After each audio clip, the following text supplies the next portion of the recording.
Our first assignment together is a missing person commission. There's no need for combat or venturing into any hollows, so it's completely safe. Honestly, I can't think of a better way to test your skills. To be honest, it feels like you're just filling your quota with this commission. Don't get me wrong, I'm definitely not trying to pass this off on you. Your ability to navigate the hollow is unquestionable. That's what makes a proxy a proxy. But this role involves more than just that, and this commission is a perfect opportunity to demonstrate those other skills. To be honest, the client barely gave us anything to work with, just pieces of info. That's why this is a perfect chance to show off your skills in gathering intel, spotting details, and negotiating. All the makings of a top-tier proxy. You've made your point. Guess we can't refuse now. Let's see the job.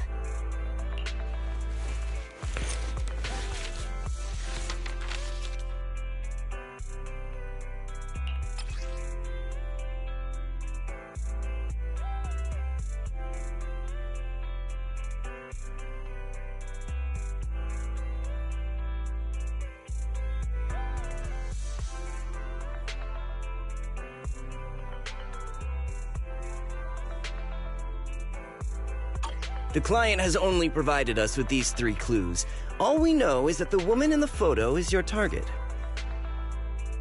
Just a photo. So even the client doesn't know her name, identity, or whereabouts? And what's the deal with the harmonica and the sheet music? The client doesn't seem to have any more info, though it's possible they just don't want to share. But the client did mention if you get stuck, you should try playing the sheet music with the harmonica. Well then, I'll leave this commission in your capable hands. Keep me in the loop if you make any breakthroughs. Just ping me on Knock Knock. A single photo and a melody. Feels like chasing shadows.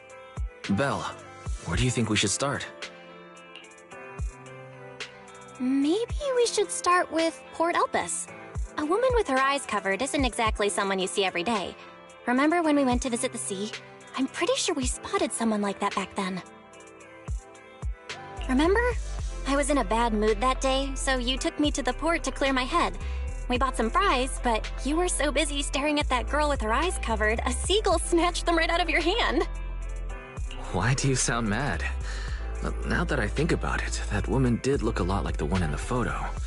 I was just a bit distracted. I didn't mean to stare. Next time I'll make sure to watch my fries more carefully. Well, thanks to you, we've got a lead now.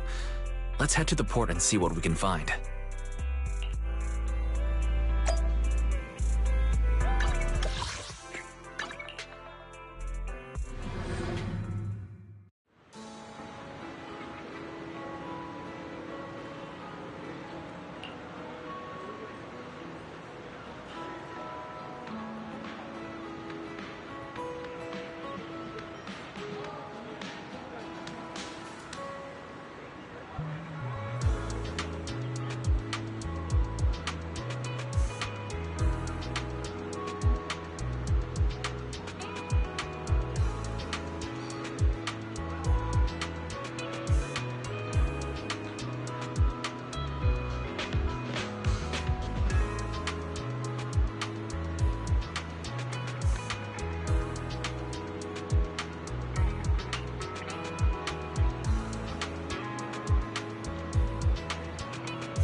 No luck on my end.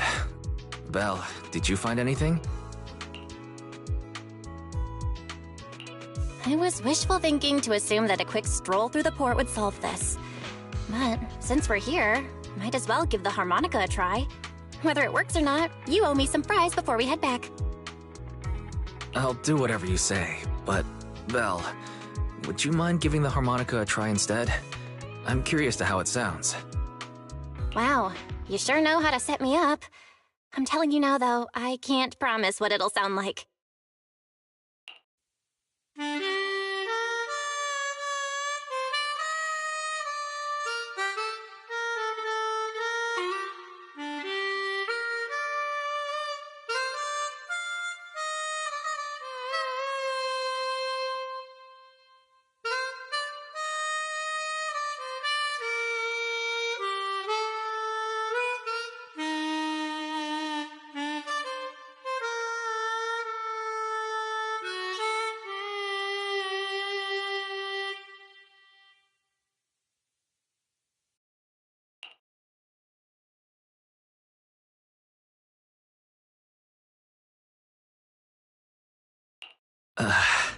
How do I put this?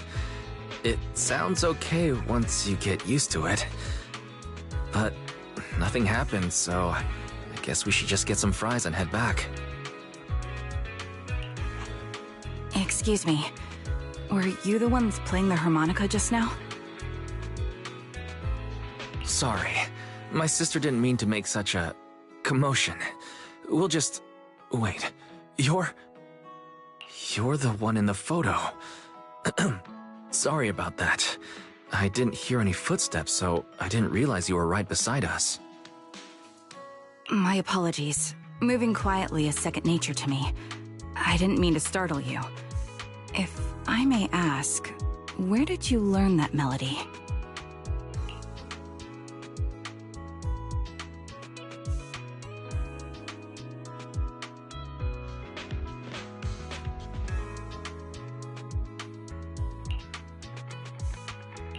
Well, the two of us are proxies, and this song was given to us by a client. We never thought it would actually help us find you. Our client is the one looking for you. Why don't we discuss the details somewhere else? I see. Please lead the way. I'd also like to meet this client of yours. Let's head back to the store. Okay, let's go check in with Shepard. Oh, I almost forgot. Your name is... My real name. I haven't used that in a long time, but I do have a code name. You can call me Charon.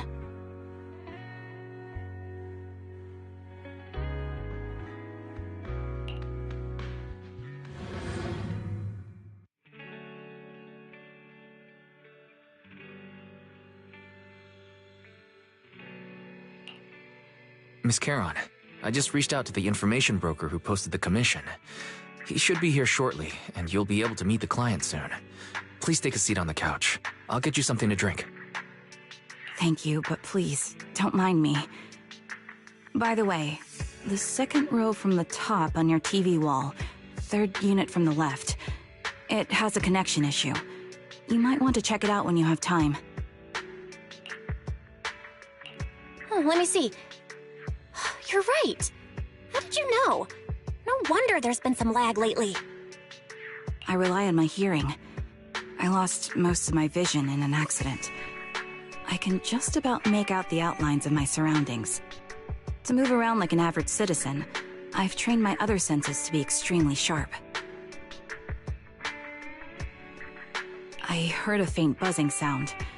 By moving around the room and noticing the change in sound, I was able to pinpoint the location of the faulty TV. Sorry. I hope my question didn't seem rude. No need to apologize. Vision isn't the only way to perceive the world. As proxies, you two should know that better than most. Anything that can be seen with your eyes can never be considered a secret.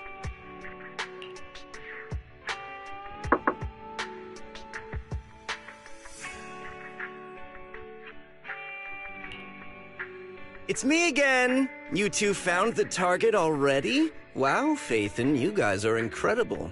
If you're always this fast, you could take on anything.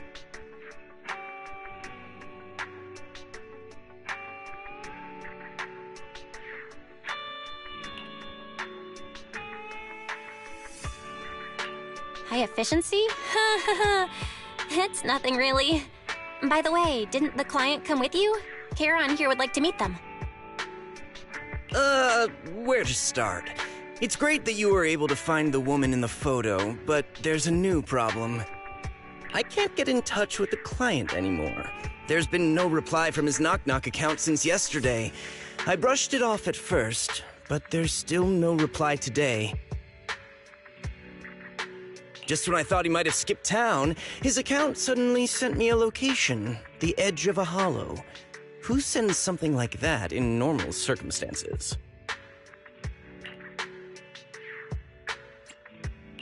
Based on what you've said, there's a good chance the client encountered some trouble involving the hollow. Still, it's too early to say for sure. Either way, I'll keep trying to reach the client. I hope he's alright. Let's stay in touch for now. We won't be wrapping up this commission for a while.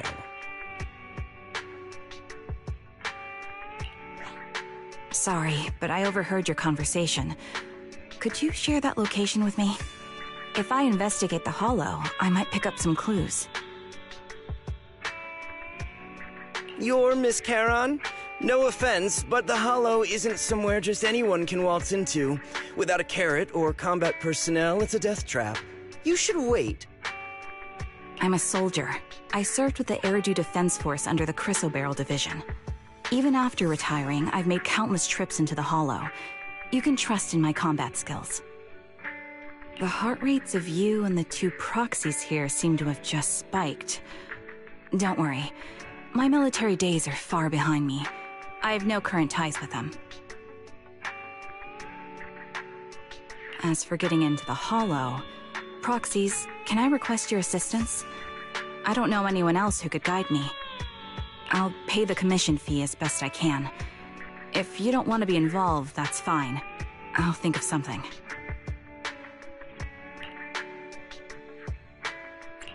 We'd like to find the client ASAP too.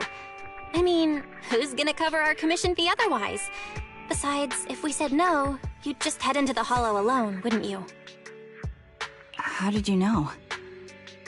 So that was your plan? You just remind me of how wise and I used to be. So desperate to find someone that we didn't even care if we were ready or not. Well, since Miss Charon wants to continue to investigate, I'm willing to act as the proxy for no additional fee. You can relax, Shepard. I see. That works for me. With the client still unreachable, my hands are tied. Please, look into the hollow, and be careful. I'm really sorry for troubling you both. Finding this client is very important to me, so I may have acted a bit out of line just now.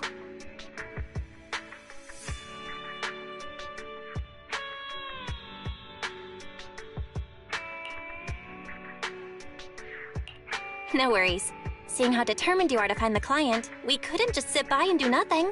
Let's work together to find them.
I've got your back. Awaiting. You have. Wanna see? Ready and you have. Standing by. Take a deep number 0. The anticipation off stage is the perfect prelude.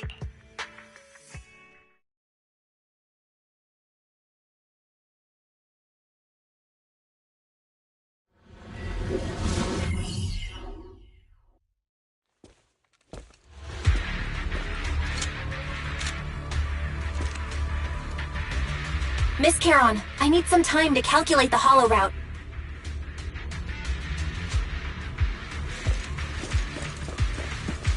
Please wait a moment.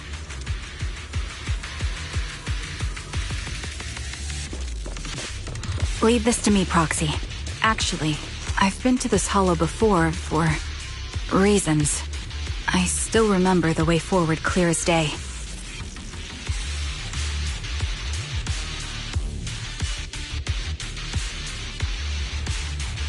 Oh?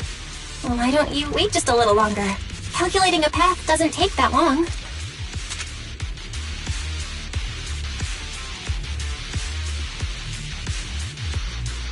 It'd be more efficient to retrace a path I've already walked. Please come with me, Proxy.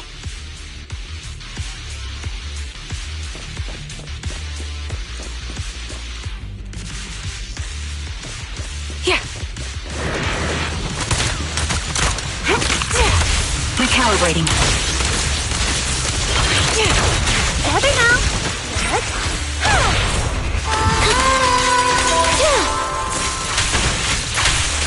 Mind the blind spots.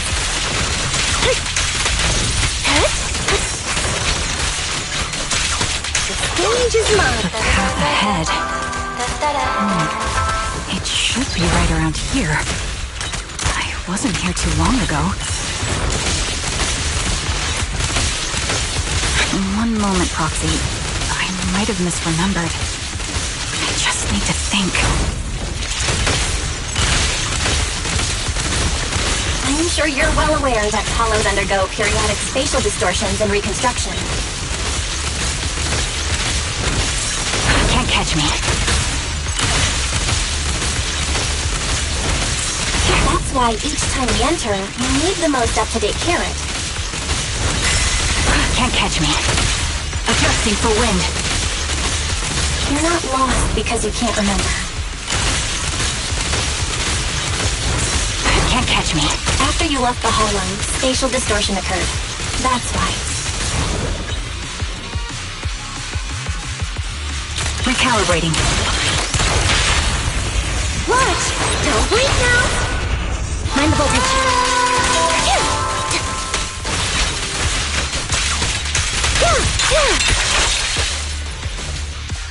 Sorry for being so presumptuous, Proxy. I got ahead of myself and made things difficult for you.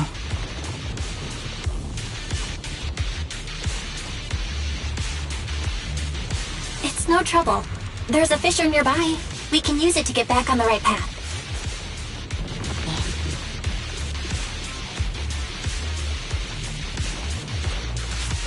Let me lead the way from here on out.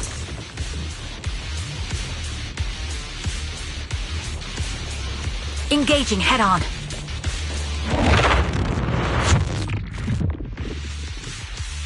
By the way, Miss Charon, how are you so fluid when you move and fight?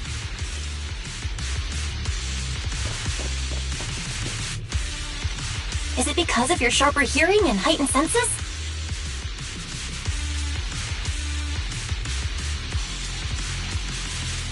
That's one part of it. In fact, my eyes gained some unique abilities as they changed.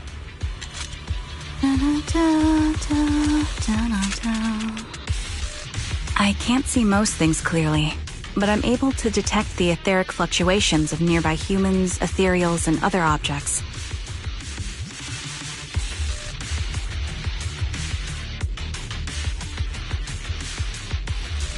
Wind speed and direction I call this ability Ether Vision.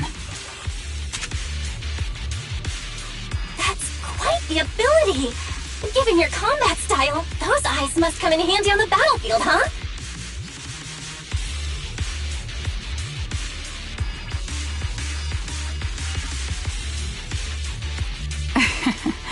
That may be so.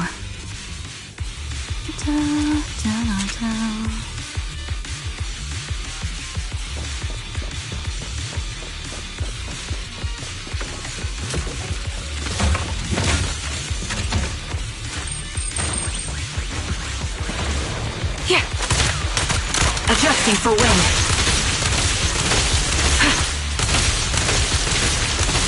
Here.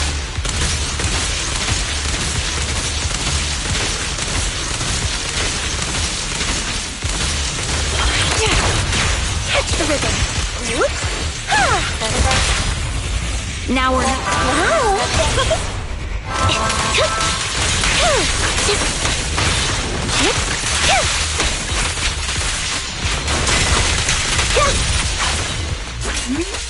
Wait, something's up ahead.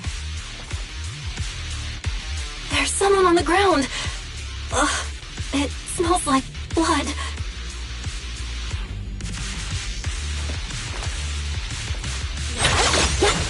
Copy.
What could have happened? Who did this? Given the depth of the wound and the caliber of the bullet, the killer was a sniper, just like me.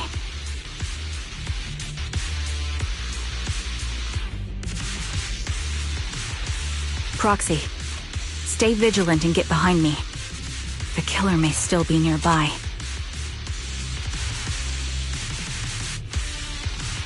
They seem to have no qualms when it comes to killing.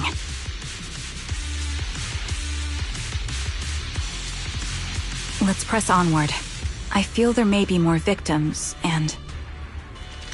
Oh. I hope nothing's happened to the client.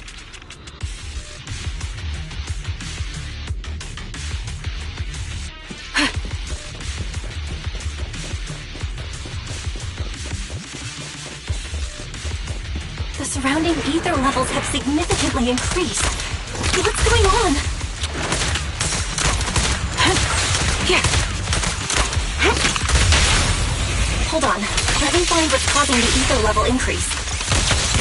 Up ahead, there are multiple devices leaking ether non-stop.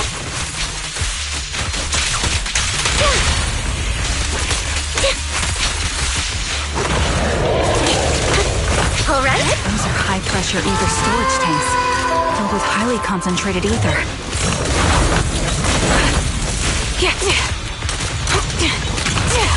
Ether vision activate. As soon as the valve is opened, the ether will flow out at a fixed rate. You're cool on it. Such high ether concentrations will make the nearby ethereals more active and cause more to show up. A perfect conduit. Thanks. This one's for you. Charon! It'll be dangerous if we keep moving forward.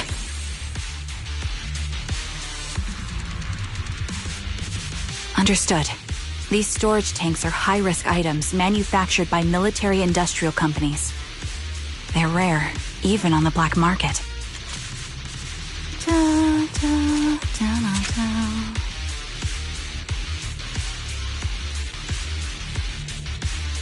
Several of these storage tanks appearing in the Hollow is a clear sign that our opposition has malicious intentions.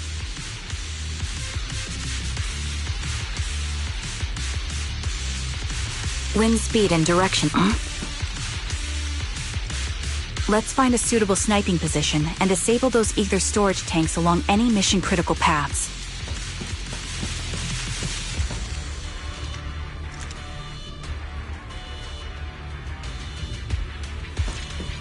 My ether vision ability is perfect for dealing with such ether-laden objects.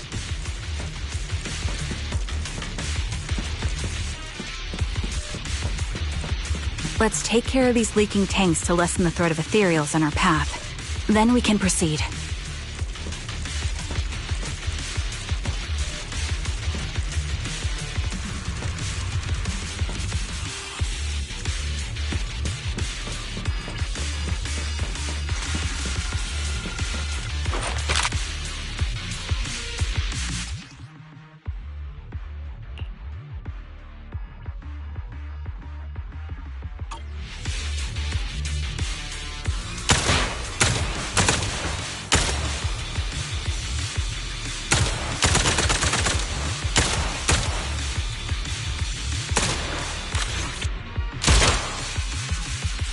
All high-pressure ether tanks have been disabled. We can keep moving.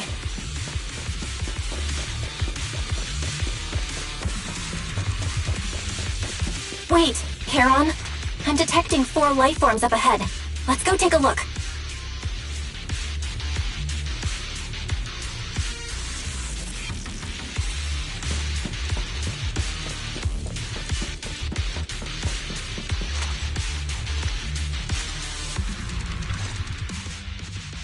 Proxy, there are 4 people over here. They're all still alive. I'm not detecting any ether fluctuations from any other life forms nearby. Great, that's a relief. Charon, can you confirm their condition? Confirmed. 1 is seriously injured. A bullet pierced their lung. The other 3? No internal injuries, just a few minor wounds. They're all unconscious. The one with severe wounds. His etheric fluctuations are nearly completely gone. He's beyond saving. Who are you? Help me. It hurts. So cold. I don't want to die. There must be something we can do. I'll contact the hospital, and we can get him out of the Hollow. His internal organs are ruptured. He'll bleed out long before we can get him out. No rescue team can beat the clock when life fades this fast. Am I dying? I just want to go home.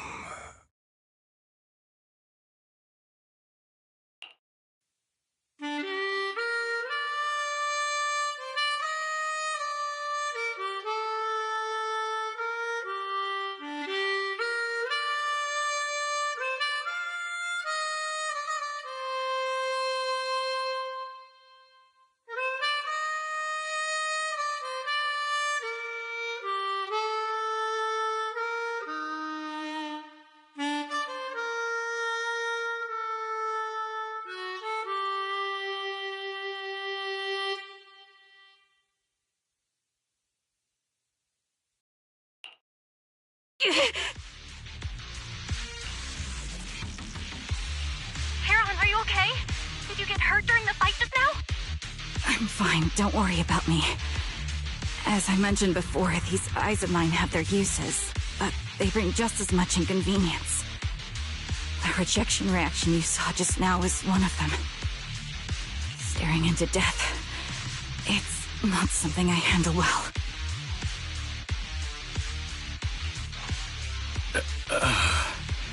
My head.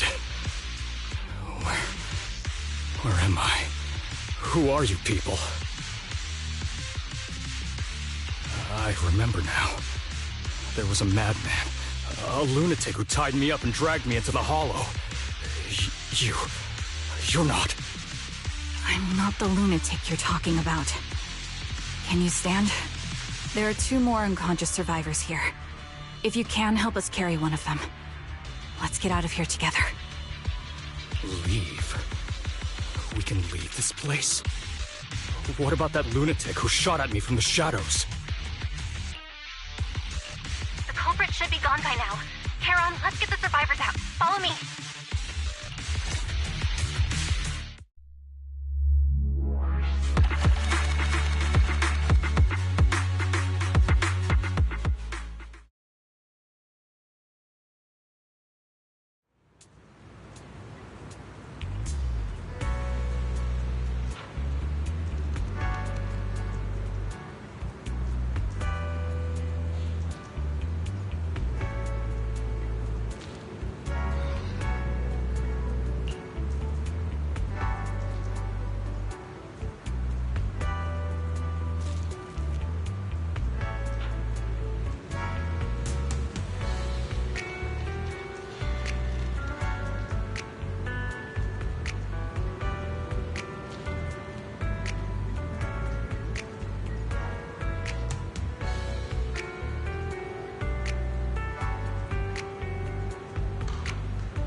Thank you all for assisting me, even though I'm a stranger.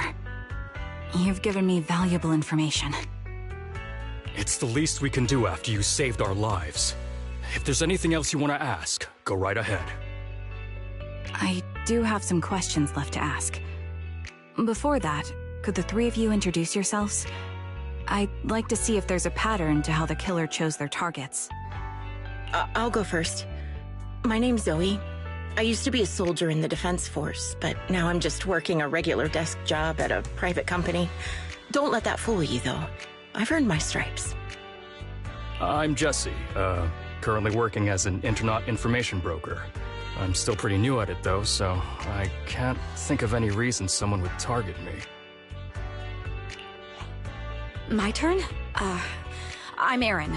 I was also in the Defense Force, but now I'm unemployed.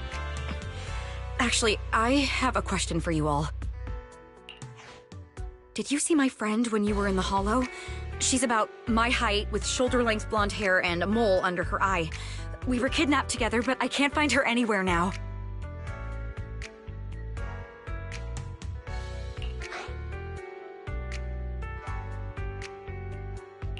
If I recall correctly, we didn't come across anyone like that in the Hollow, among both the survivors or the bodies. It's all right. I'll keep looking. I hope she's okay. We were always inseparable. We even planned to visit Scott Outpost together for Remembrance Day. I never thought something like this would happen. Remembrance Day? What's it about? As the name suggests, it's a day organized by the Defense Force for the families of deceased soldiers and veterans. People gather to mourn their loved ones who died in the fall of the old capital and find comfort in each other's company. I didn't know the Defense Force did that. Huh. Maybe I should go check it out. If I can't find her anywhere else, I'll head to Remembrance Day alone. Maybe she'll show up there. Was your missing friend also a member of the Defense Force? Yes, she and I were in the same squad. Obsidian Division's Kartis squad.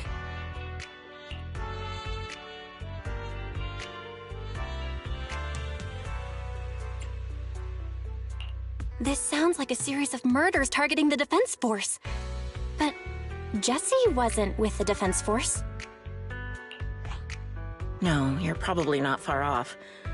Jesse claims to have been up front, but he neglected to mention he was once part of the Defense Force. Right, Jesse? Well, that's... I just don't like bringing up my past in the Defense Force. It's not like I'm trying to hide it. They're just memories from my time there that I'd rather forget. I was part of Obsidian Division's Noct Squad. That's the absolute truth. I was also in the Obsidian Division, Impera Squad. I don't know who those who died in the Hollow were, but it seems the killer really is targeting members of the Defense Force. Wait a second. If I remember correctly, during the fall of the old capital, didn't our three squads work together on a mission outside Hollow Zero? We did? I don't really remember. I have a vague memory of it, but there were so many people on the mission, I don't remember your faces. Thank you all for the information. I'm starting to see a pattern in the killer's choice of targets. But there's something else I need to ask. I came to this hollow because someone I'm searching for sent me its location. And that person was likely being held by the killer as well. Did you happen to see anyone else?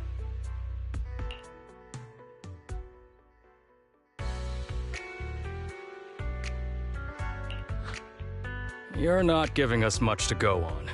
At least tell us what kind of person you're looking for, male or female, what they look like. Can't offer much help without that. Sorry, I don't have much else to share. Even so, if any of you remember anything else that may be useful, please let me know. This is very important to me. You don't even know who they are, yet you're so determined to find them. Is it really going to be an issue if you can't find this person? Maybe. I've been searching for someone for a long time. They might be the key to achieving my goal. I see. Whatever happens, I hope you find them. If there's anything I can do to help, just let me know. Thank you. But please, prioritize your own safety. If the killer is targeting former Defense Force members, there's a good chance they'll come after you again. Stay vigilant. Of course. Once I've checked out Remembrance Day, I'm locking myself in my room and throwing away the key.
Phaethon, you've already been to the Hollow and made it back safely?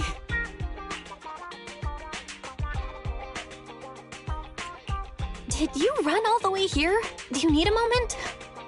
We've already been to the Hollow, but unfortunately, we haven't found the client yet.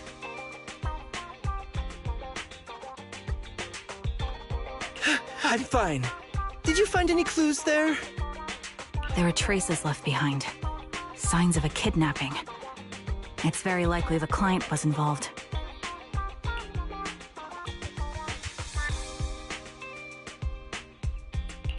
Yeah, it seems the client was kidnapped, brought to the Hollow, and later moved again. We're still looking for clues. But why did you rush over to the store? Did you find anything? Well, just take a look for yourself.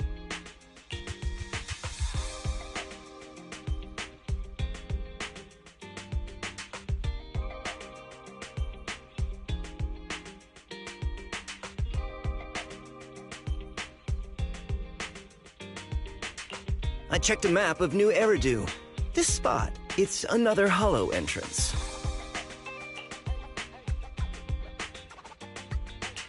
We've been chasing dead ends with absolutely no clues, and now one just appears out of nowhere? Something smells fishy here. You're sure it's just a disappearance for now and nothing more serious has happened, right?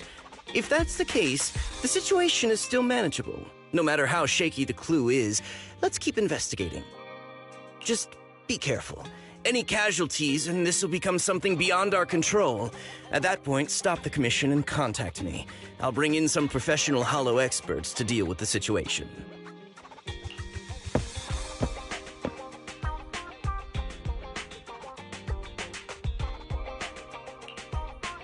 Thank you for not revealing what really happened to that information broker.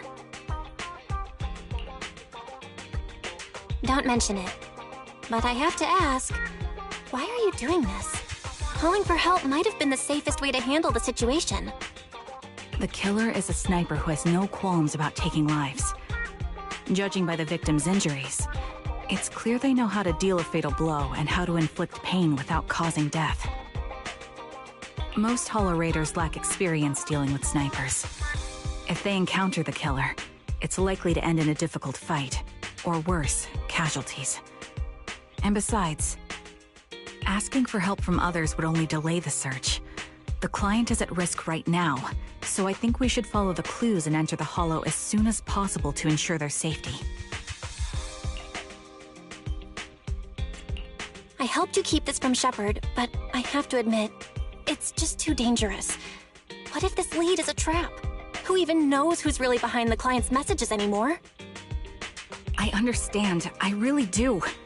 But what if we're late and something happens to the client? Why is the client so important to you, Charon? Would you be willing to tell us? Are you so set on finding them because they're connected to the person you've been looking for? The client's true identity might be the very person I've been looking for. And if not, they most certainly have some vital information. Since leaving the military, I've spent years searching for my missing teammates. They were more than just comrades who trusted me with their lives.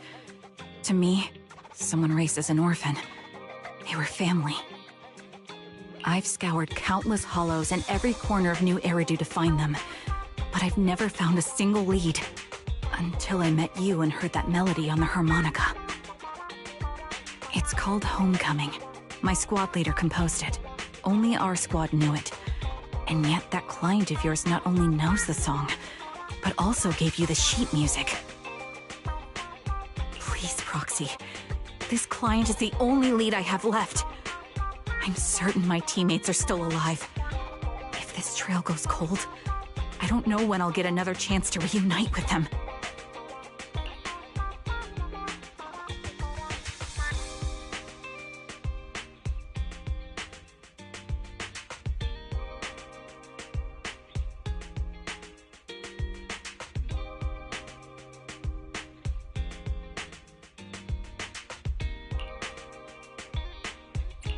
I get how anxious you must feel.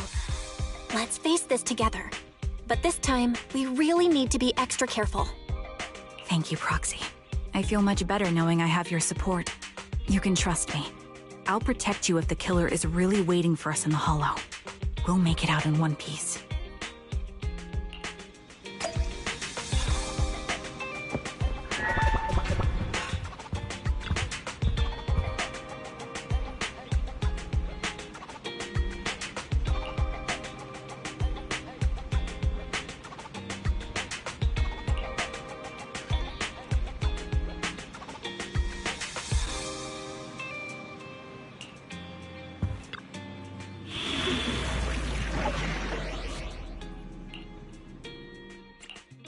I've got your back. Ready and waiting. I am the Eye of Obel. Take a deep standing. The anticipation off stage is the perfect prelude.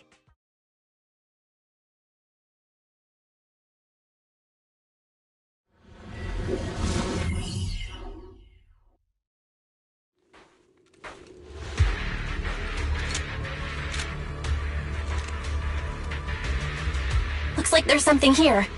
Is this a communicator?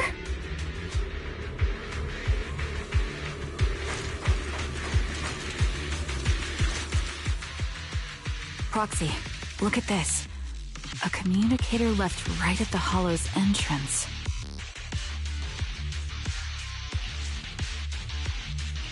Why is there a communicator here?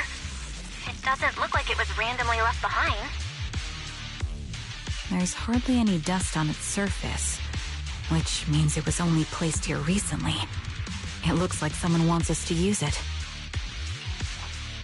Ah, such decisiveness. Following random location info without even thinking twice. I'm glad, Sniper of Wire Squad.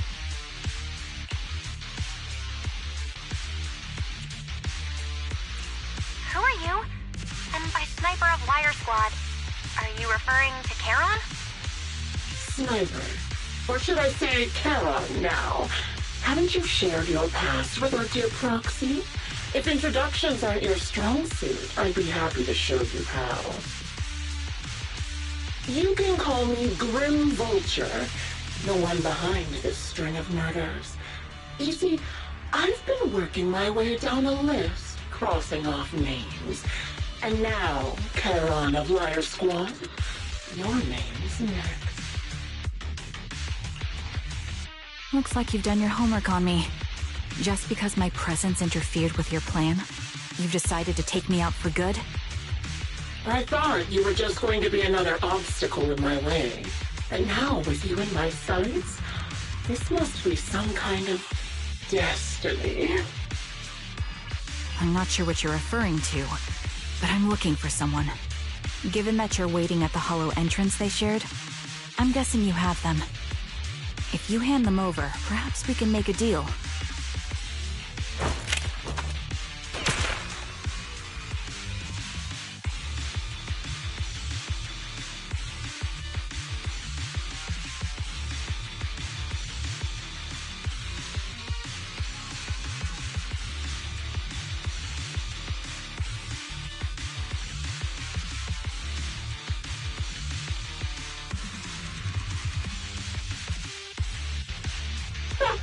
So your version of making a deal is stalling for time to locate me and lining up your shot? Can't say I'm surprised. After all, that's exactly what I plan to do too. You seem to have rather unique eyes, but you'll never get the chance to hit me. After all, no one's better at counter-sniping than me. Seems talking won't resolve this, but I'm not averse to using force. Now that's the spirit! If you're looking for someone, why not search the hollow for clues? Providing you can survive both my attacks and those of the Ethereals, of course. Oh, and I prepared a little gift for all your trouble. I hope you still have that determined look on your face after seeing it.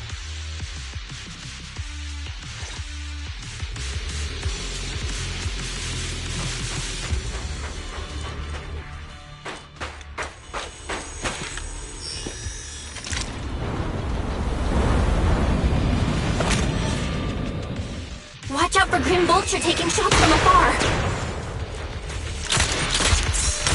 Here, adjusting for wind. Is there nothing we can do? Here, attacking from our blind spot. Catch the rhythm. Yeah. Take a shot. Show no mercy.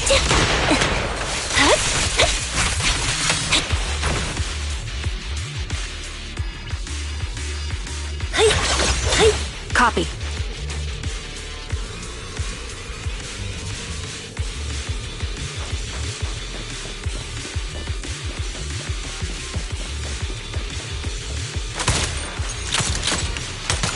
Here. I found a box. Something feels off about it.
You still remember what's inside the box, right?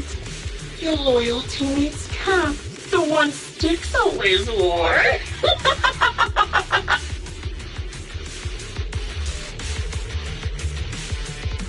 Curious as to how he died? I'll tell you. He took his own life. Though it wasn't much different from being offed by ethereals.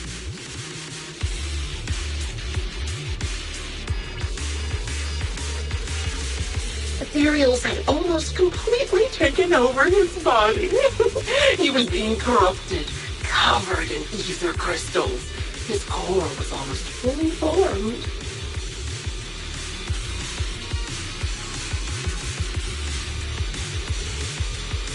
He didn't want to become an ethereal, so he raised the cannon he was oh so proud of, with just one last shell inside.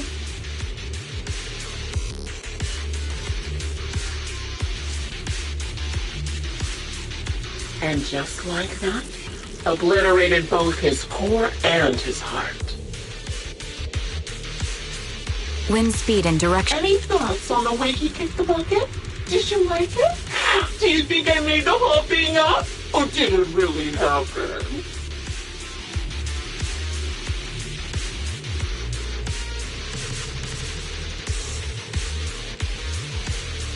Shut up. I don't know who you are, but you'll pay for insulting him.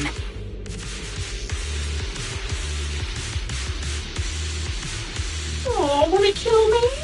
Then come to my next surprise spot.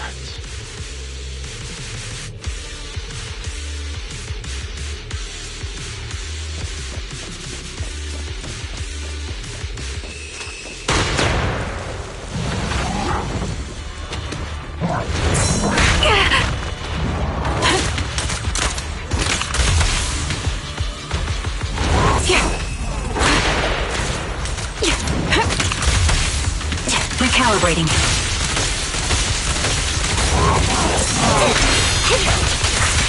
You're in my sights.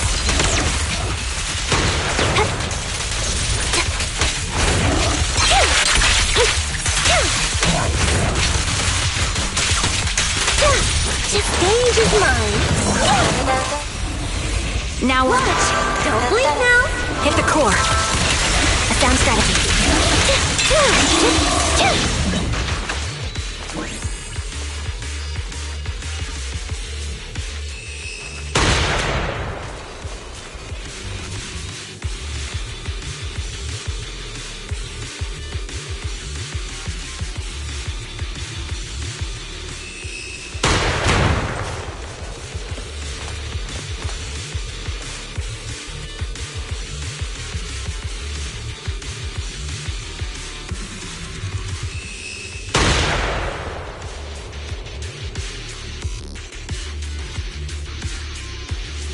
Despite a bad ending, once the camera stops rolling, no one's really gone.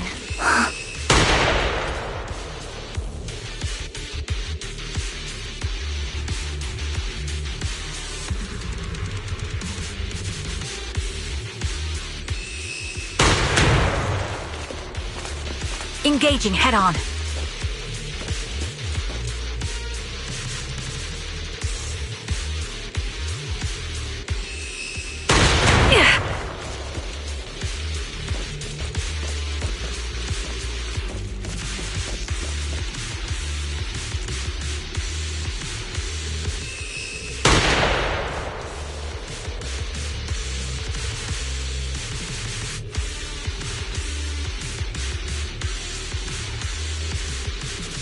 Wind speed and direction confirmed.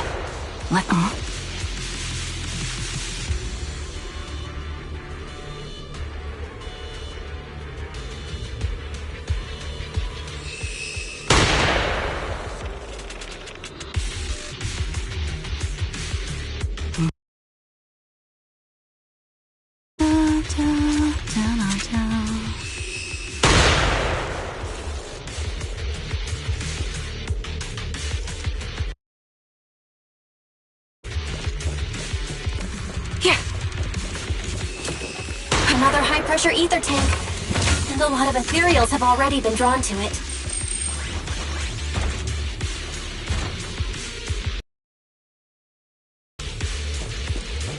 Leave it to me, Proxy. My eyes will take care of them.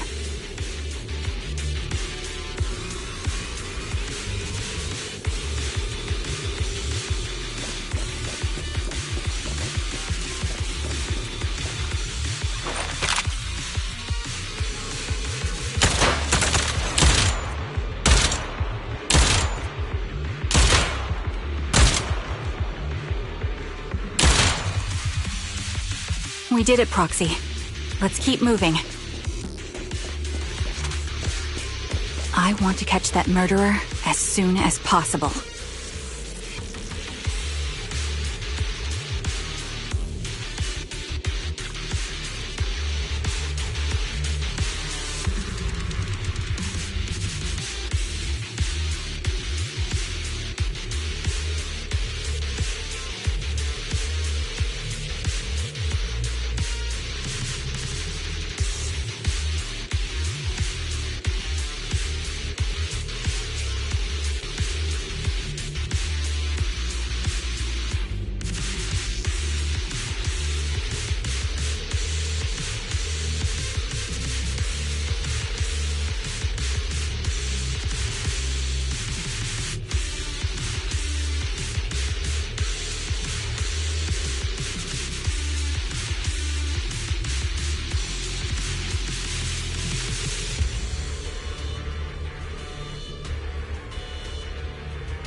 favorite gloves. It wasn't easy getting my hands on them. As expected of such a famous, beautiful commander, even her gloves are stylish.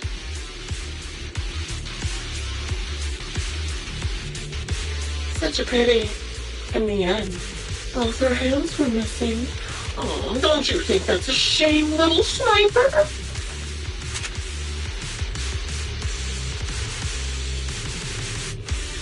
Such beautiful hands, yet they could no longer hold the sword. Ethereal's gnawed off her arms and part of her leg as well.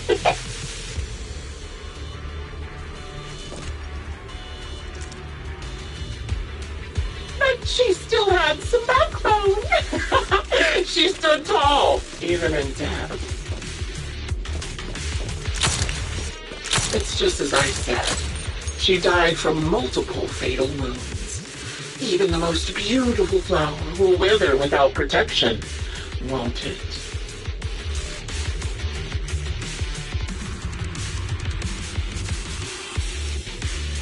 Now, do you think I'm telling the truth or a lie this time? How long do you intend to keep up this game of cat and mouse?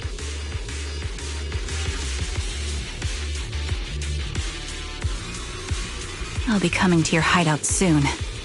Wipe that smile off your face and wait. Wait and see what I'm going to do.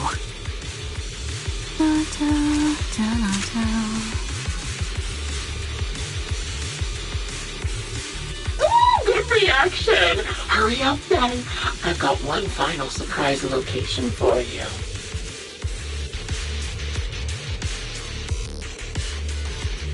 I'm sure you figured out the route to get to me. That's right. The surprise is at the end of the road.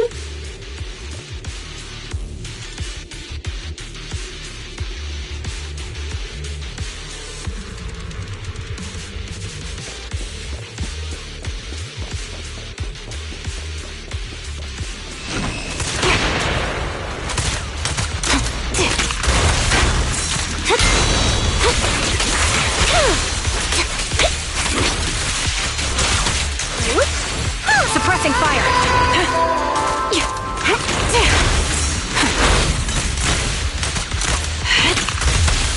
Evasive formation! Dodge! Flip a switch. Air support ready. Thanks. This one's for you. In position. Off balance.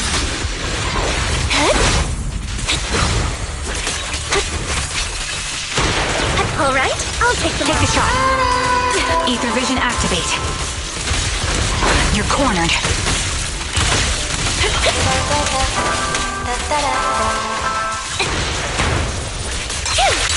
Now you pay.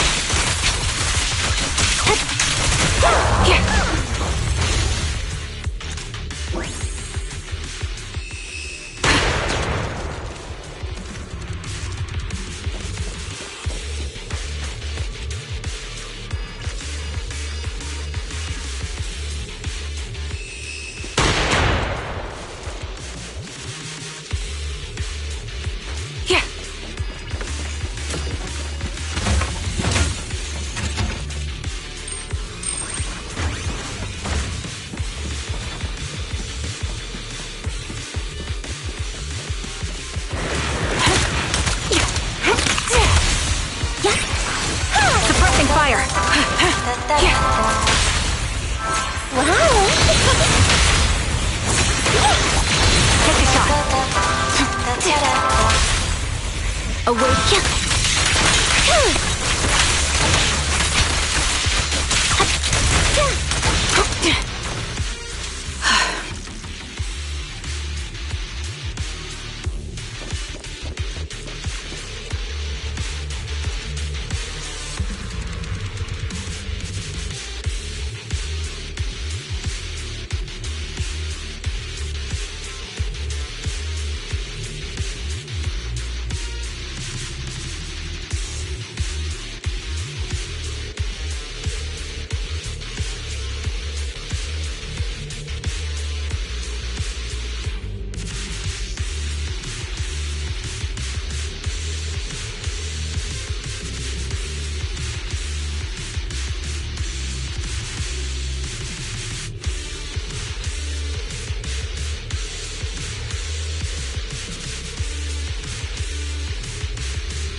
Congratulations!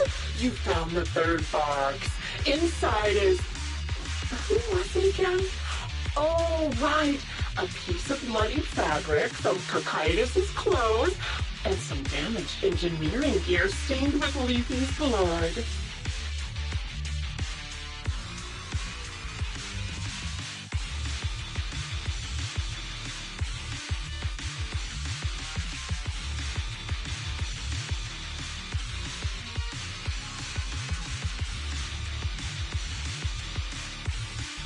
There weren't enough boxes, so I had to cram them together. They're just a medic and an engineer, not exactly combat material, right? Surely you're not mad, are you?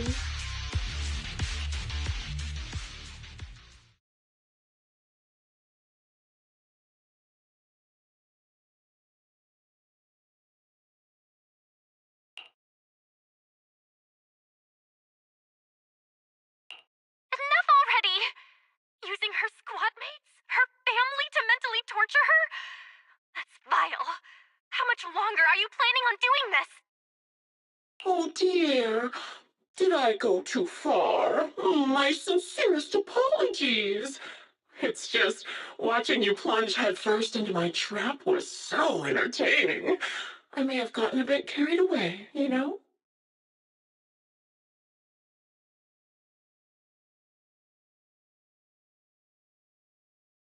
Relax. The person you're looking for isn't here, and those are just fakes. I didn't actually take them from her comrades. Her comrades are long since corpses in the hollow, after all. How could I possibly have gotten hold of their clothes?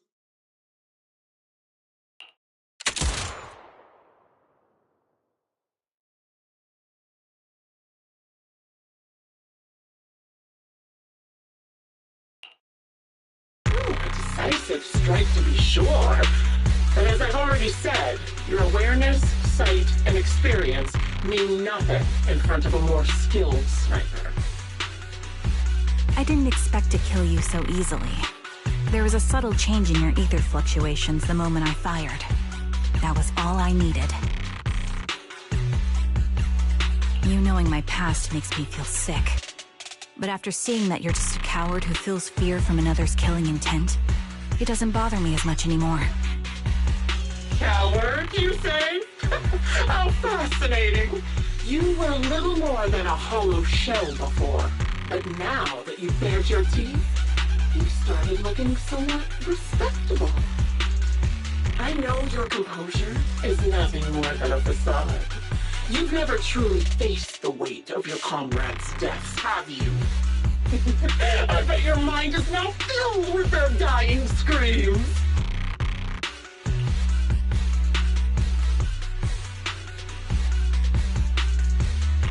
Charon and I both believe her squad is still alive. You can drop the act. Why are you so fixated on Charon? Just because she used to be in the Defense Force? She has nothing to do with your target. Nothing to do with it. Then why don't you go ask her about it? What surprises me more is you actually believe her teammates are still alive. Don't tell me she dragged you into all this danger without telling you anything. Shut up. If she won't tell you, I will. Those so-called alive squad mates of hers went missing during the fall of the old capital. I'm sure you know exactly what that means. When the old capital fell, countless Defense Force soldiers were either killed by Ethereals or became them. The surviving soldiers, struggling to defend themselves, never had the opportunity to carry their comrades' bodies out of Hollow Zero. Obviously, her squad mates, the members of Liar Squad, were among the dead. But since their bodies were never found, she insists they're still alive. Even going as far as to deceive her own proxy. It's laughable. I didn't lie to the proxy. They're alive. I have proof. Someone like you could never understand. I could never understand? You think it's hard to understand your childish thought process? If you really have solid proof, why not tell me? Come on, let's hear it! My eyes. I lost nearly 90% of my vision during the fall of the old capital. But in return, I gained the ability to see what others can't. Every second of every day for years, I've seen my squad mates. Not as fleeting shadows, but vivid and lifelike. They've never disappeared. They're alive, waiting for me to find them. Why else would I have been given these eyes? That's your proof? Did you hear that? Proxy hiding in the bamboo. She spent years chasing after people who couldn't possibly exist, all because of some ghostly visions. You'd rather believe those visions of your teammates are real-time projections than accept that they're dead. What if I told you the way I described their deaths before was the absolute truth? Will you finally face reality? Or will you keep fooling yourself, believing in ghosts? I guess you'll keep deceiving yourself. Because that's how you survive. I'm not lying to myself. I really want to find your squad mates who have been missing for years and were officially declared dead? You couldn't protect them when the old capital fell, and now you're just making up stories to fool yourself. Give yourself some so-called reason to go on, to latch on to any stupid excuse. You're just a selfish, naive coward who did nothing and couldn't do anything when your comrades were dying.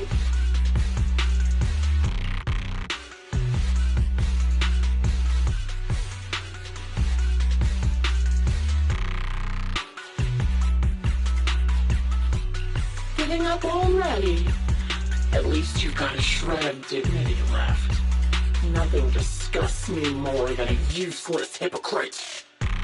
Enough of this. Time to die, coward. Charon is not a coward. Someone who'd enter perilous hollows just to find what they seek. Someone who'd play music to console a dying soul, despite the pain in their eyes, is anything but a coward. At the very least, she's far braver than a criminal like you, who hides in the shadows, enjoys torturing others, and is constantly in fear of being caught. Roxy, Your proxy sure has a way with words. I won't waste any more of my breath. Just die already.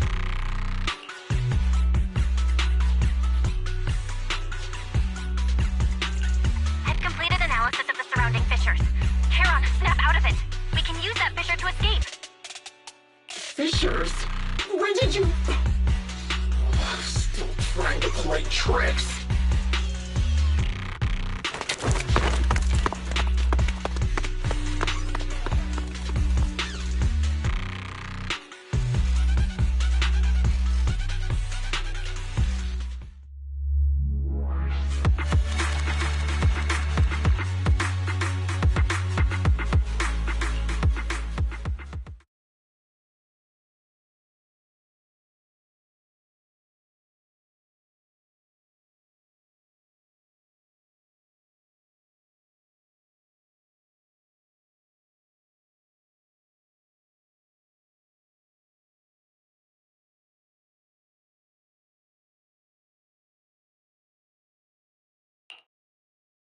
Charon, do you want some hot cocoa?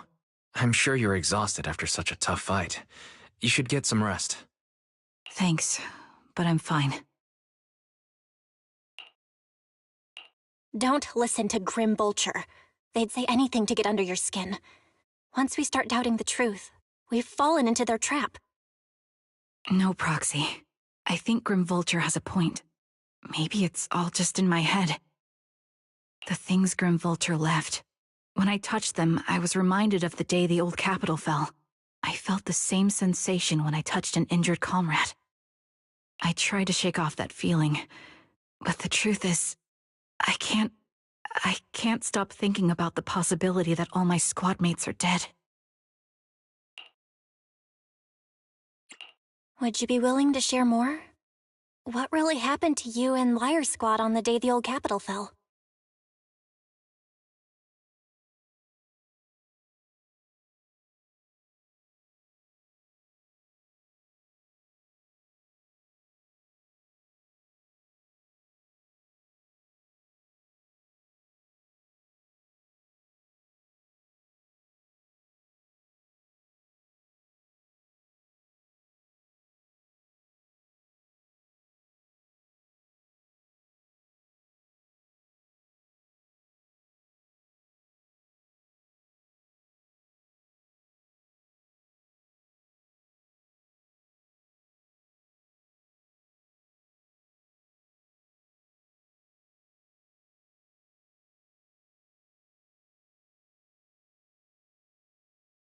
That day, in the first hour Hollow Zero started expanding, Defense Force HQ thought it was just a normal Hollow disaster, and thought they could suppress it with the standard amount of troops. Liar Squad was among the first troops sent there. Before we left, our superiors promised reinforcements would be on the way to support us in combat, so we didn't need to worry too much about facing the Ethereals.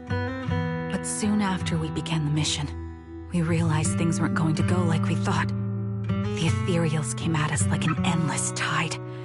The Hollow expanded beyond control, and more importantly, the reinforcements never came. The Defense Force troops outside the Hollow soon realized this was no ordinary disaster. Hollow Zero was devouring Eridu at horrifying speed. The reinforcement plan was called off, and the promised troops retreated. Honestly, even if they had come to help, it wouldn't have changed anything. I watched as members of the advanced force around me died one after another, or were corrupted into Ethereals. Our squad slowly lost the strength to maintain formation. I was a weak point in our formation. An ether shot fired by an Ethereal hit my eyes, corrupting them. Because of that and several other wounds, I shortly lost consciousness. I'm not sure how long I was out, but just before losing my vision, I briefly regained consciousness. The last thing my eyes saw was my squad mate standing in front of me, looking back.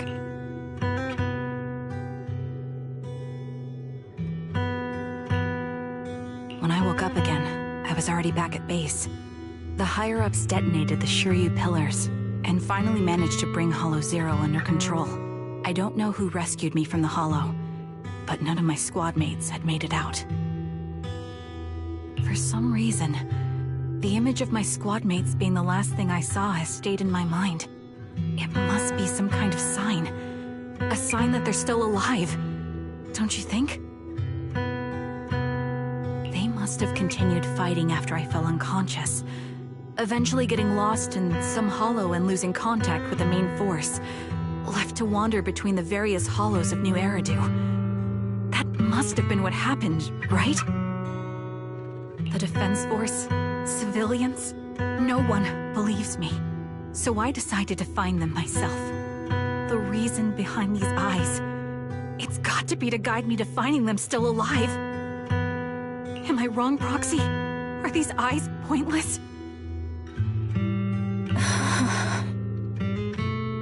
I knew that's what you thought. Interpreting what my eyes see as proof my squad mates are still alive is just wishful thinking. But if they're really gone, why would I have been given these eyes, which bring nothing but pain?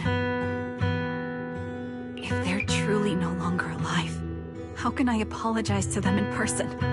Tell them I'm sorry. Sorry for being so weak. Sorry that I failed to protect them. Their faces are all so blurry. I can't see their expressions. I can't even bear to look at them. If their final look at me was filled with resentment and disappointment, I wouldn't know how to handle it.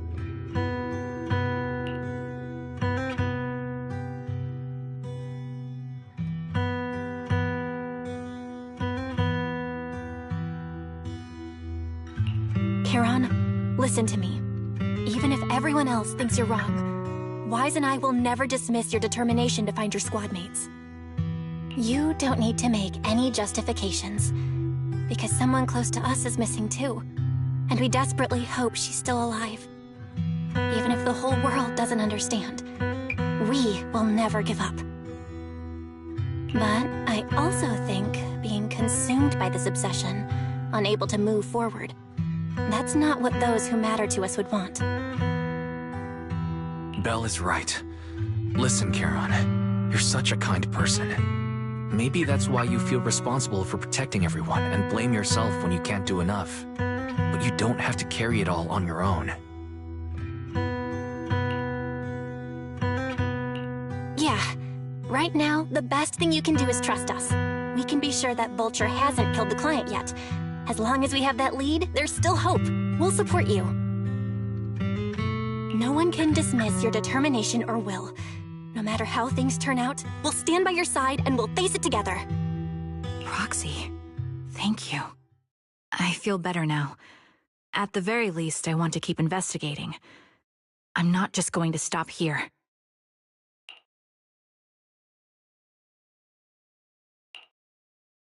Sorry to disturb you at this hour. Did you go investigate that new holo? How's it going? Oh, never mind. The client just shared a new location with me on Knock Knock. They're pretty eager, huh? Which holo is it this time? No, it's not a holo. If I'm reading this right, this location is Scott Outpost. Scott Outpost? Isn't that managed by the Defense Force and White Star Institute? What's Grim Vulture up to? It's Remembrance Day. Don't you recall what Aaron said before? They're holding an event right now, and the place will be open to the public.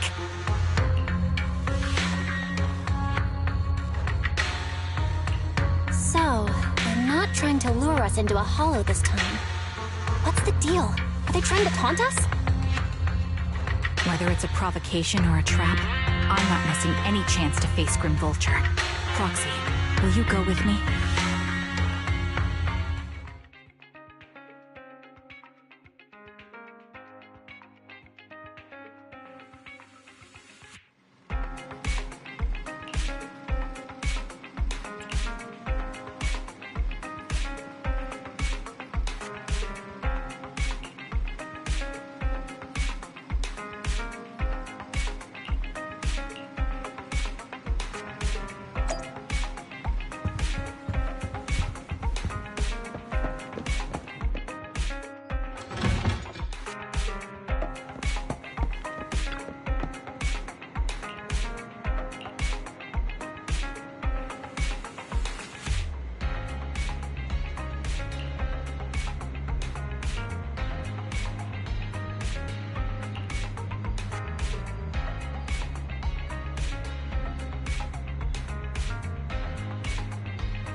Sis, I'm sorry for being mean to you before. Mom told me you were protecting Dad until the very last moment before you passed out. I shouldn't have said you left him to die. I'm really sorry. Zeta was really young when it happened, so she was too little to understand, and I haven't really talked about it. I hope she didn't upset you. No, she was right. If only I'd been strong enough to take down most of the Ethereals, maybe they wouldn't have ended up in that situation. Oh, that's not fair. The old capital was falling. No single person's strength could ever be the deciding factor in the face of a disaster like that. In spite of it all, you survived. If they were still here, I'm sure they'd see that as something to celebrate. I've always known the truth. I failed to protect them. A weakling like me survived, and the rest of them disappeared without a trace. This isn't solace. It's the worst possible outcome. That's something I can't face. I've never had the courage to tell you I couldn't protect your loved ones. All I can do is wander New Eridu, hoping to find some trace of them. Even after all this time, I still haven't accomplished anything. I'm sorry. You really don't know us at all. This isn't the worst possible outcome by any means. Styx, my husband, and all his comrades who lost their lives, each one of them left behind their own legacy. Just look all around you. Everyone standing before you is a legacy they protected that is carried on to this day. After my husband passed away, Zeta and I received survivor benefits. And with all the odd jobs I've been doing, we've managed to get to where we are today. Styx always wanted our daughter to study art, and Zeta's interested in it too. Now, that dream has become a reality. She just got accepted into the art school in Janus Quarter. Mom and I have our tough days, but I often think of Dad's cheerful laughter, and that memory gives me the strength to keep pushing through. One day, it'll all pay off, just like it has now. Thank you for always being by my husband's side, even at the very end. Well, I suppose you must have heard about my condition from my son? Ethel, Cocytus used to tell me about you. He often took leave or skipped work to earn extra money by part-timing, or to care for you when you were sick in bed. Yes, that's true, but I bet he never told you my illness became so bad that I needed major surgery, and he worked his tail off to raise the money. Who would have thought he would pass before me? I used the benefits from his death for the surgery, and that's the only reason I'm here today. In a way, his passing allowed my life to continue. Every time I think about it, I feel like I need to keep my body healthy and live a few more years. The sights I see, I believe he can sense them from somewhere far away. When I was too weak to take care of him, it was you and your comrades who stayed by his side. Thank you for everything that you've done for him. As for me, well, I'm currently working as a fashion designer. A fashion designer? Is that because of Acheron? It is. I'm sure you remember how much she loved beautiful things. She was always into fashion, so I decided to become part of that world. That way, she can always be with me. I admit I had no idea how fun fashion design could be until I actually gave it a shot. I wish I'd figured that out sooner. We would have had so much more to talk about. Anyway, I'm planning to start my own fashion brand next year. She used to say that after retiring from the army, she wanted to pursue fashion design. I really want to carry on her dream. It feels like my life's purpose. You know, she used to talk about you when she came home for the holidays. How your rivalry pushed her to keep improving. So, thank you. I'm proud of my sister. And I'm proud of you, too. As you can see, all of us have made it to this day, carrying the will of those we loved. So please don't say they left nothing behind. They've always been a part of every pain and joy we've experienced over the years. Please remember, everything and everyone in New Eridu is only here today because you all risked your lives in battle. Thank you. Thank you, everyone. It's been wonderful to hear about how you're all doing and to listen to these words. I'm so glad I decided to come here on Remembrance Day. Speaking of which, I wasn't expecting to see any of you. What brings you here today? I could ask you the same thing, Ethel. Last time I asked, you said you weren't coming. I only came because I suddenly got a DM from Nathan. He said he really wanted me to be here. I'm here because of Nathan's message, too. He was pretty insistent, so I thought he'd be here. But I've been looking around for a while now. I still haven't seen him. So it's the same for all of us. I responded to his message, but he never wrote back. Isn't that strange? Sorry, but who's this Nathan you're talking about? Nathan is Lethe's younger brother. Frankly, out of all of us, he's probably the one who wants to see you the most. He used to be part of the Defense Force himself, and... The day the old capital fell, his squad was responsible for supporting the forces that had already entered the Hollow, which included all of you. He's told us that story so many times. When they saw how bad things were in that Hollow, some of the reinforcements called off their plans and pulled back. He tried to stop them, but there was nothing he could do. He always blamed himself and wanted to find you to apologize. But the truth is, the reinforcements retreating was inevitable. Shortly after their retreat, headquarters issued the official order. We all lost someone in that disaster. And for a while, we resented the reinforcements for their decision. But over time, we came to understand it, and we eventually let it go. There is no avoiding casualties in that battle. In hindsight, it wasn't wrong for headquarters to prioritize saving their strength. May I ask what the name of Nathan's squad was when he was in the Defense Force? The Impera squad of the Obsidian Division. Is something wrong? Nothing. It's just... I think I might have stumbled upon the answer I was looking for.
Is that Zoe on the podium?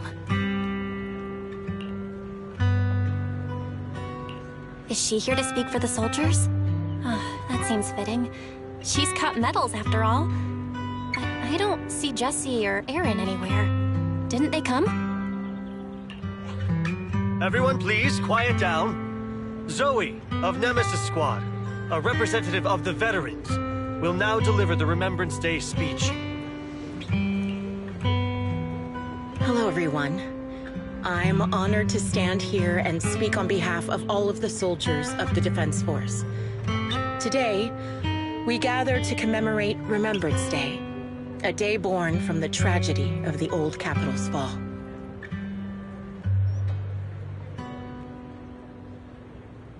Many of us lost relatives or friends in the disaster, and I am no exception.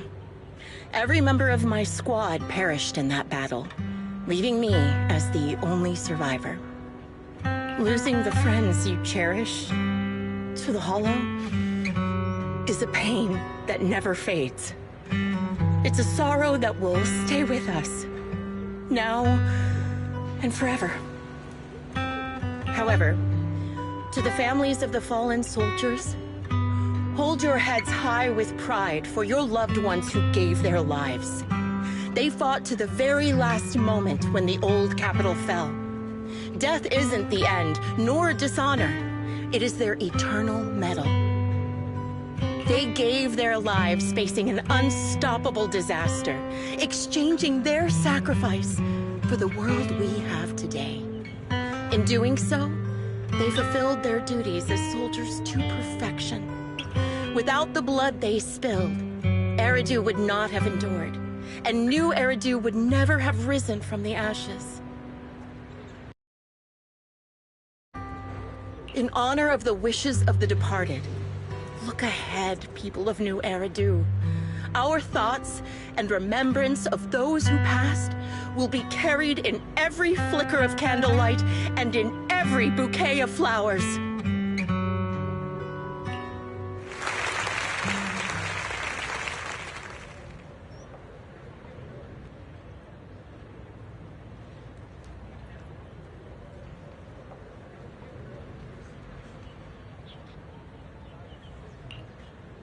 My speech was meant to end here, but since you all seem quite engaged, please allow me to share a little more.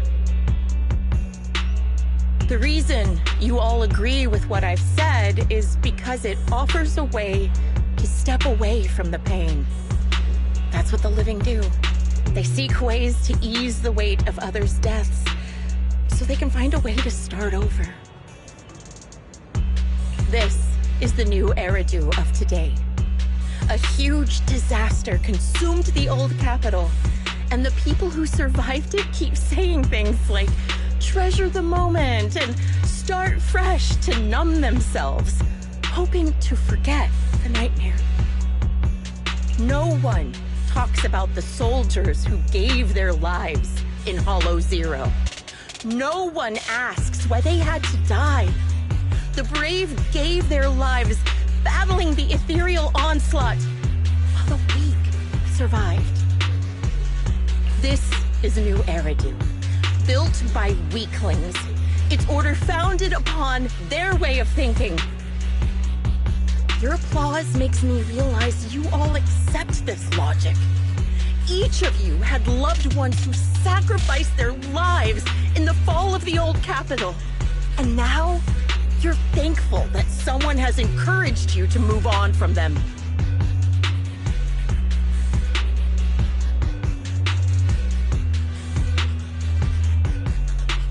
What meaning does the sacrifice of those who died have if you all choose to forget? Have you never thought about why your own loved ones had to die? And why no one is responsible for their deaths?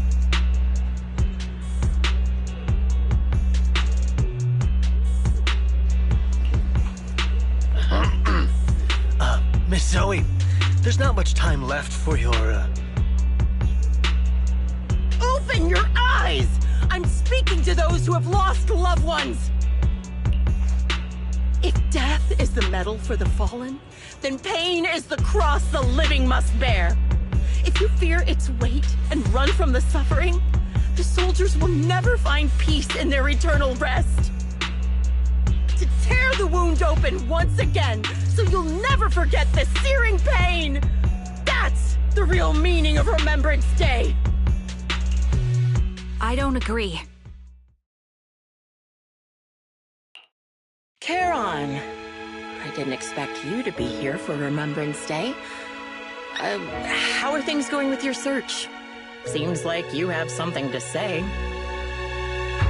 Among the people standing here, there's a woman who raised her daughter with the survivor benefits left by her husband. Another who's been able to carry on with her life thanks to the final efforts of her child. And yet another who's found purpose because of the influence of his late sister. The will of the deceased lives on in every person here. The soldiers who died during the fall of the old capital fought for this. The future that their loved ones are making for themselves now. The old me might have agreed with what you said, but someone taught me that pain and hardship can lead to hope. They helped me see that hope could be inherited, not just destroyed when life fades. That's why I believe the departed didn't leave us wounded or with a heavy cross to bear, but with a melody. Each of us holds a harmonica that plays the melody of life.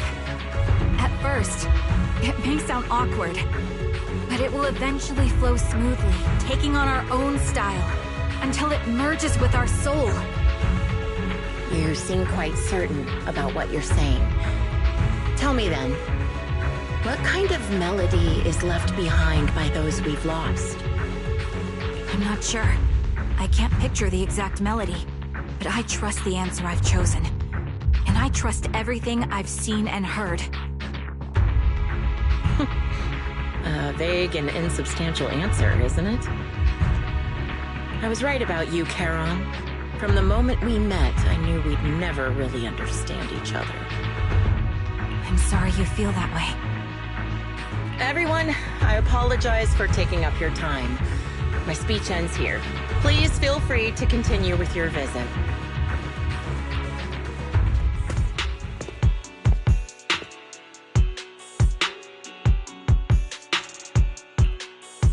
What do you think, Proxy?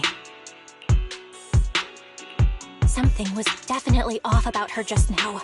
And the things she said, I'm starting to get a really bad feeling about this.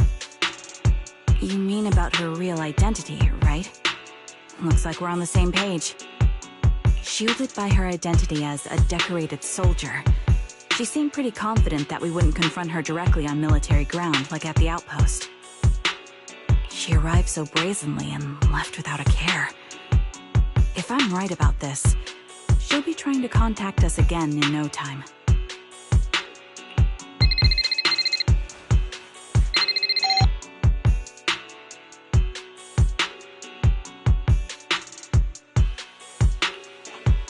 Looks like you're a little busy, so I'll keep it short. The client just sent me a location via Knock Knock, along with a picture of several unconscious, tied-up individuals.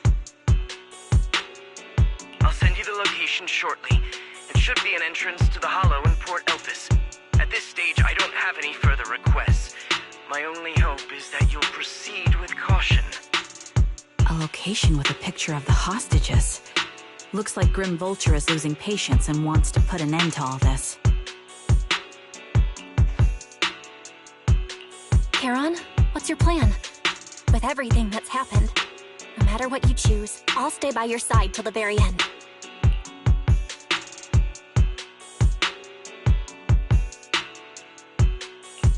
I've made up my mind.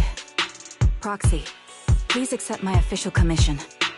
Help me venture into the depths of the Hollow to rescue the client and any other hostages. It's time to put an end to this. It's up to me to stop Grim Vulture. Stop her from crushing everything in front of her with that heavy cross.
I've got your back. Ready and awaiting further instructions. The anticipation off stage is the perfect prelude.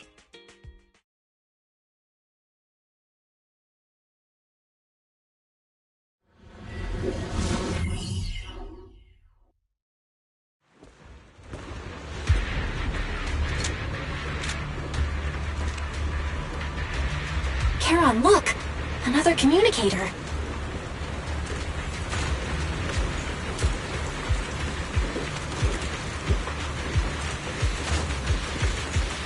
Wind speed and direction confirmed. Let's keep moving.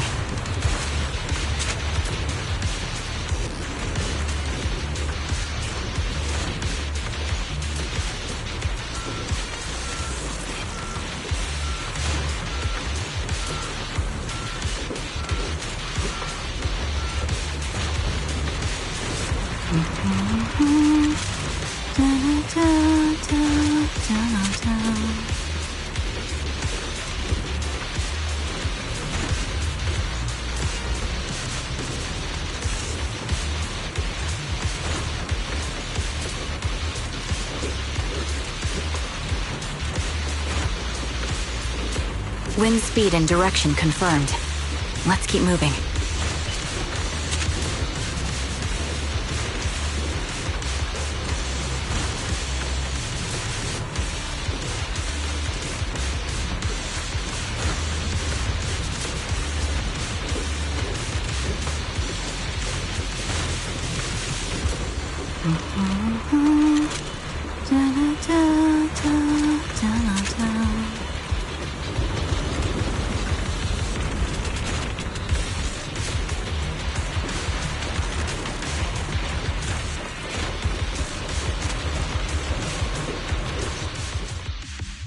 Another communicator.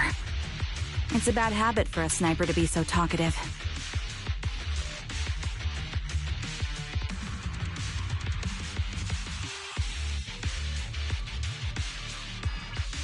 Oh, really? I think it's rather good for my mental health to witness in real time how my target becomes desperate and gives up their struggle.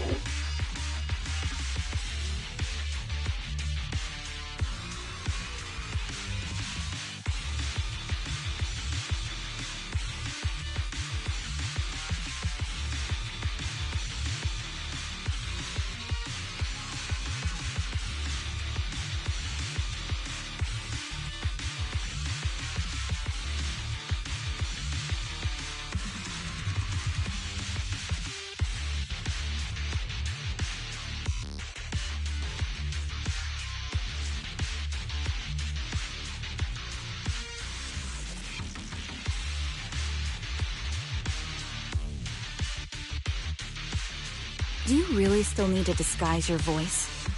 I thought you didn't want to hide anymore, Zoe. You're right. Seems there's no need for secrecy anymore. I, Zoe, the sniper known as Grim Vulture of Nemesis Squad, send you my regards.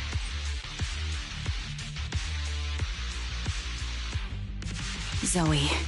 No. Grim Vulture. You, like me, were one of the advanced troops deployed to suppress Hollow Zero right after the fall of the old capital, right? Noct, Kartess, and Impera Squad. So far, all the victims have been members of these squads. They were initially supposed to enter the Hollow to reinforce the advanced troops.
Nemesis, your squad lacking reinforcements lost everyone except you in the fall of the old capital. You blamed their deaths on the absence of reinforcements and sought revenge on them. That's my conclusion.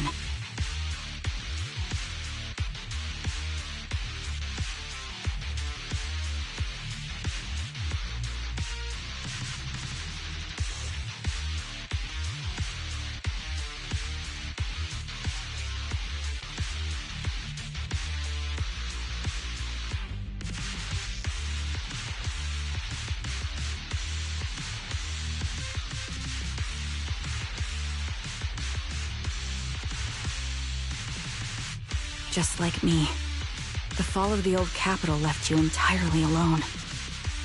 A sniper, the sole survivor, a mere pawn abandoned by the military. Don't you think we're very much alike? The Impera squad member, Nathan, the one you're searching for, he pleaded with me to let him go when I was about to kill him, saying he had to see you no matter what. That's how you caught my attention. I let him live to get all sorts of information on you. I was so curious about you that I even set a trap, disguising myself as a victim to get closer to you.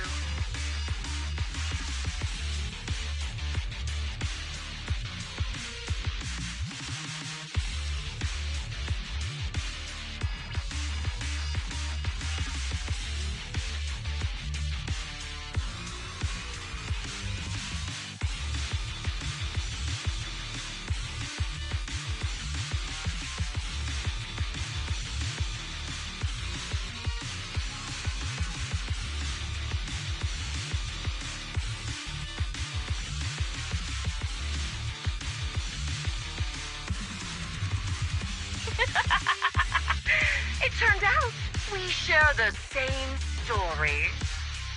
We even got the same PTSD symptoms. After all these years, we still see images of our teammates before they die. It's impossible to erase them from our minds. It's just, you use ridiculous fantasies to numb yourself, chasing after illusions of your squad mates. While I can't afford to be as naive as you.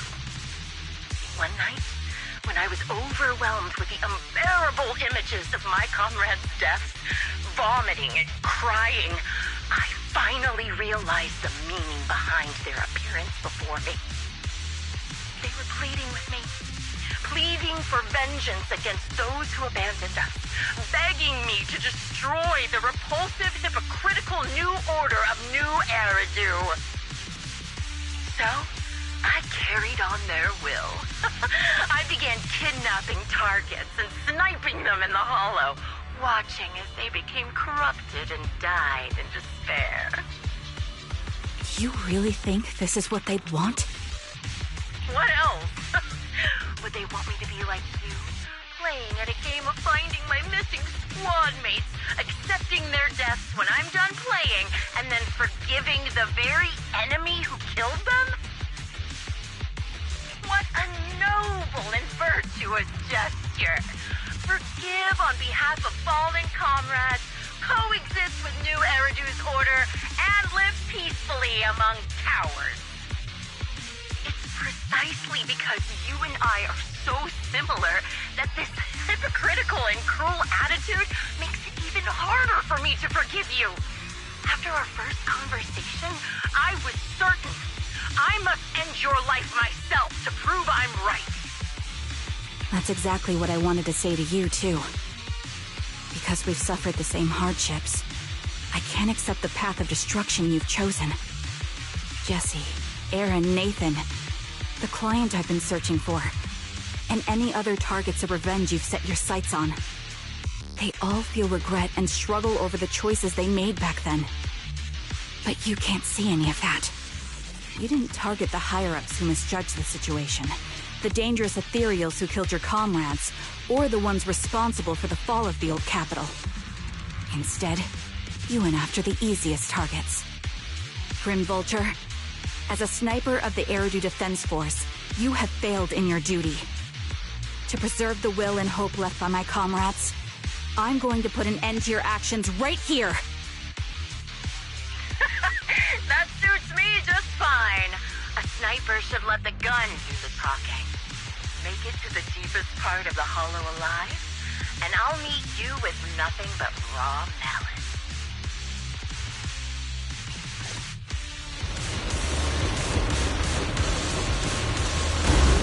Since you made it here, let me reward you with a few things you don't know. Noct, Cartus, Impera, and many other squads. Did you know the reinforcements that were meant to back us up ended up deciding to retreat?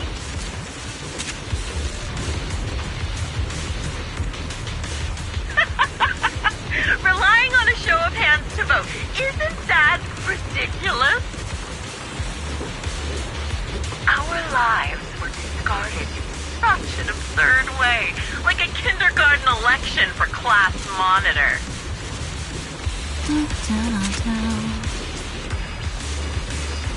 So, when I killed them, I employed the same method. I made the dozen or so people I captured vote on who I should kill first. You wouldn't believe how funny it was.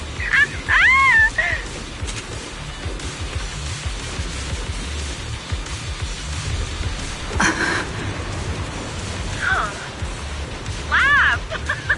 Why aren't you laughing? Recalibrating.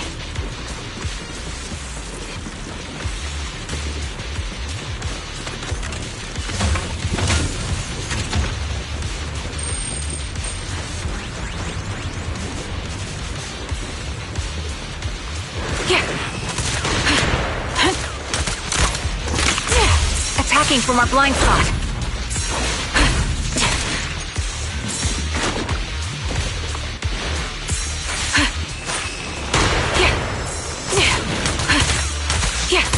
All right, I'll take the mic.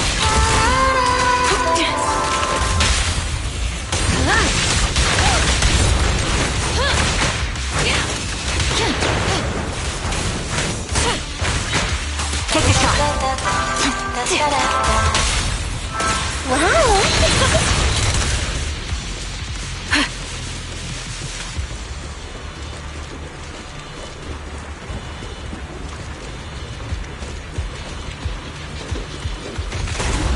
Jesse and Aaron, do you have them too?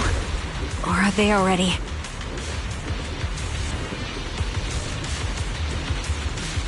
You still care about them? Or should I say... It looks like I haven't made enough of a threat to your life if you still have the time to worry about them.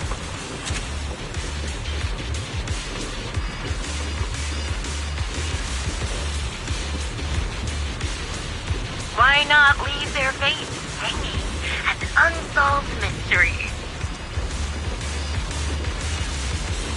Normally that's more suspenseful, right? In any case, when you stumble into the underworld with your insides spilling out, don't do the two of them.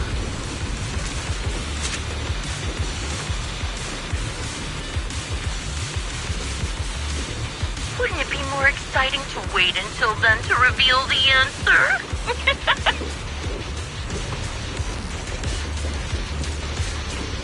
Those two morons are so stupid. Oh, it's hilarious. I just pretended to fit in a little, and they treated me as one of their own.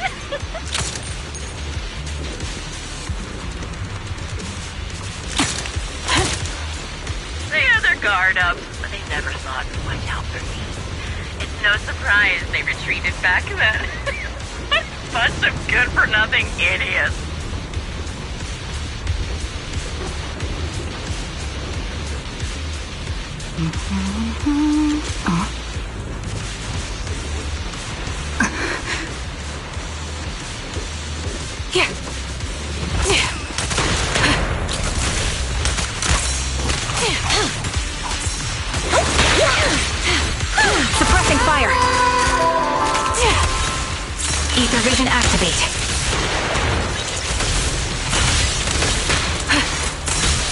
You're cornered. That was easy.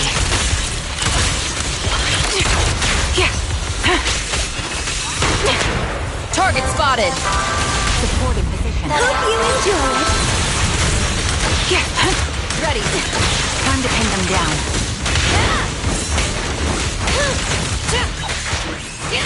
Stage is mine. Take the shot. The wind and rain are picking up.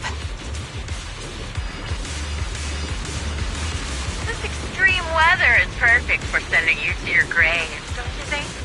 No one will hear your screams and cries as you die. Speed and direction confirmed. Huh?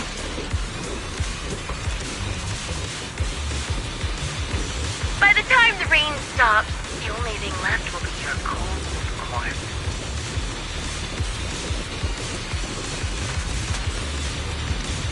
I wonder, do you remember the weather on the day the old capital fell?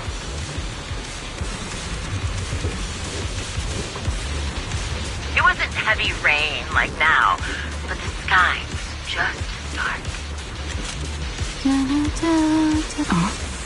Both your teammates and mine, they all perished in a place like this.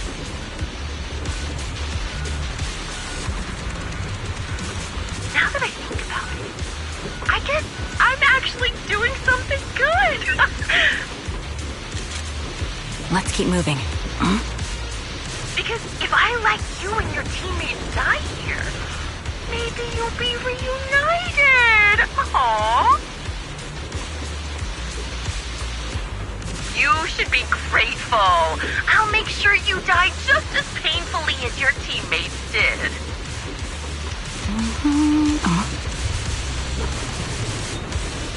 Grim Vulture, are you in pain? Don't you get it? I'm the one in charge of this conversation. I haven't given you permission to ask questions.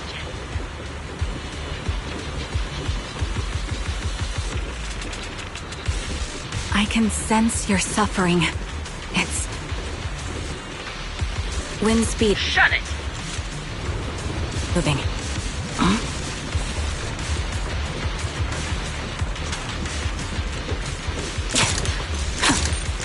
Yeah.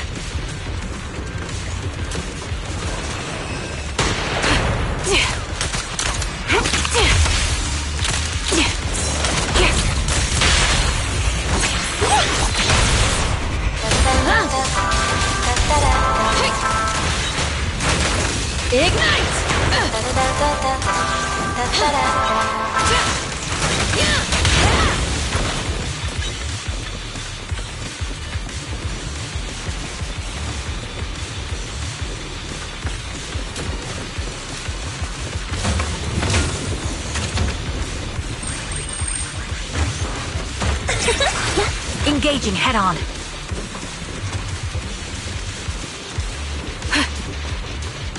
You made it to the deepest part of the hollow in one go.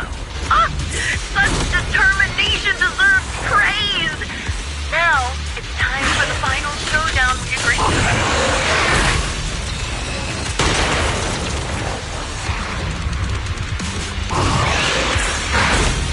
But really, is the only way to put it. What sniper would ever confront their enemies head-on?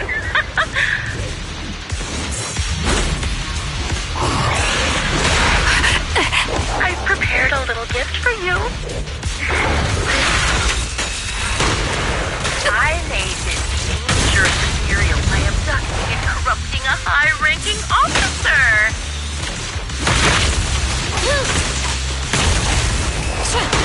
It wasn't easy luring it here. You can play with it for a while. As for me, I'll watch you from above. Then I'll put a bullet right through your heart.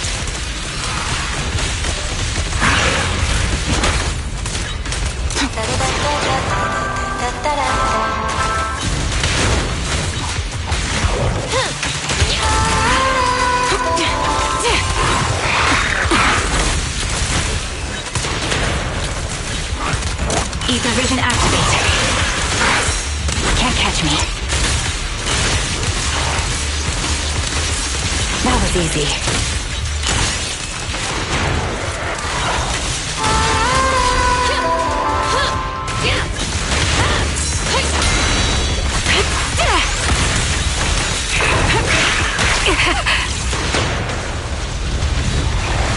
Recalibrating.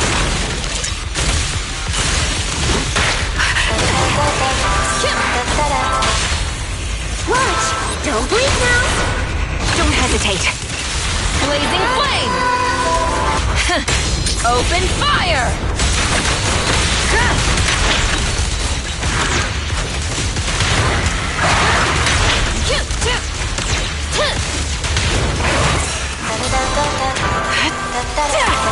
Adjusting for wind. You're cornered. That was easy. Can't catch me. That was easy. Can't catch me.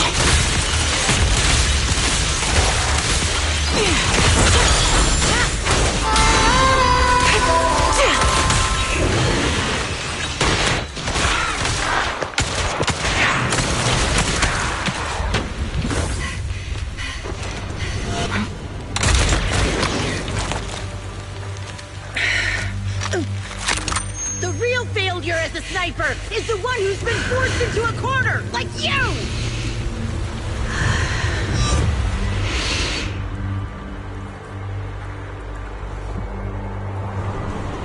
The wind. It's shifting.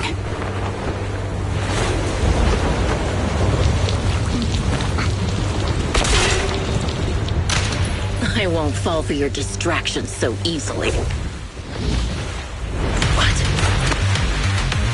I will surpass you with my own melody of victory.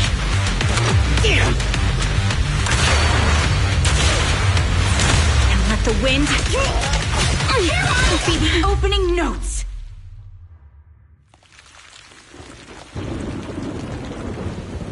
Charon? No! Wake up! Charon! What's this?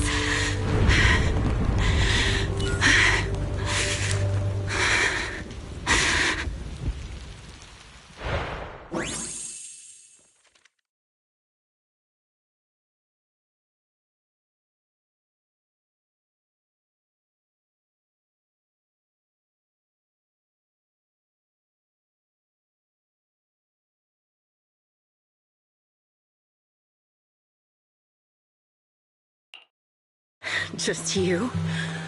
Where's your friend, the Proxy? The Proxy went to rescue the hostages. I want to speak with you alone.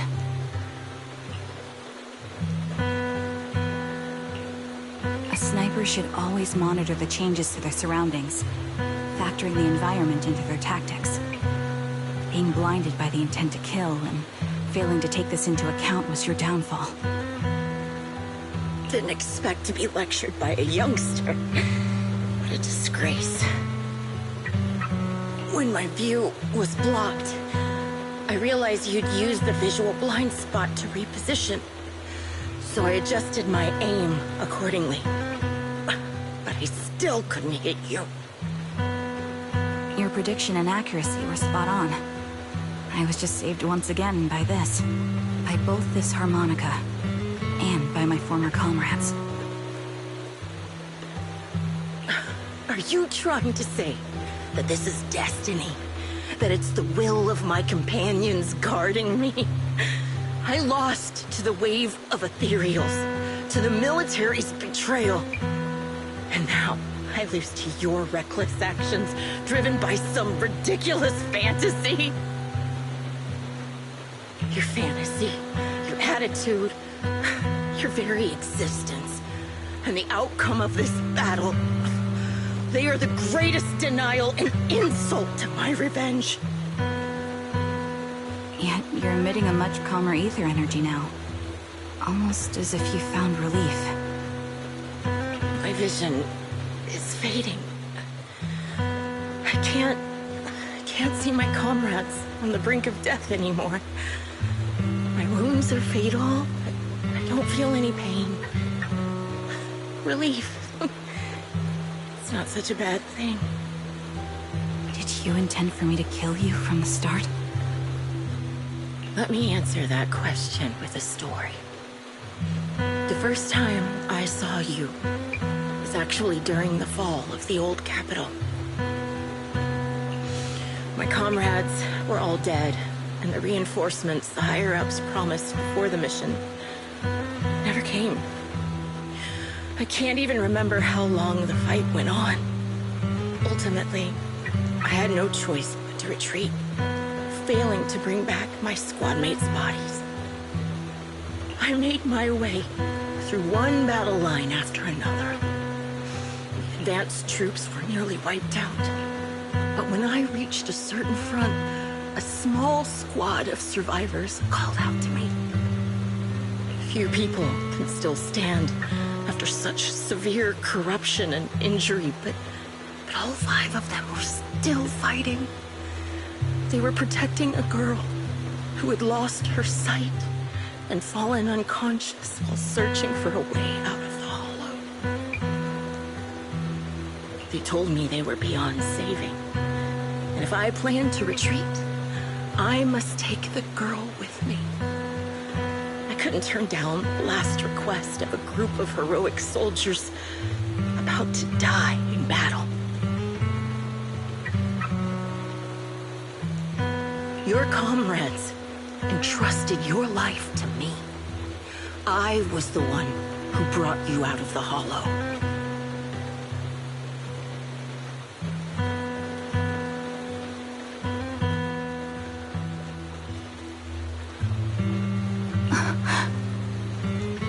You already know what happened afterward.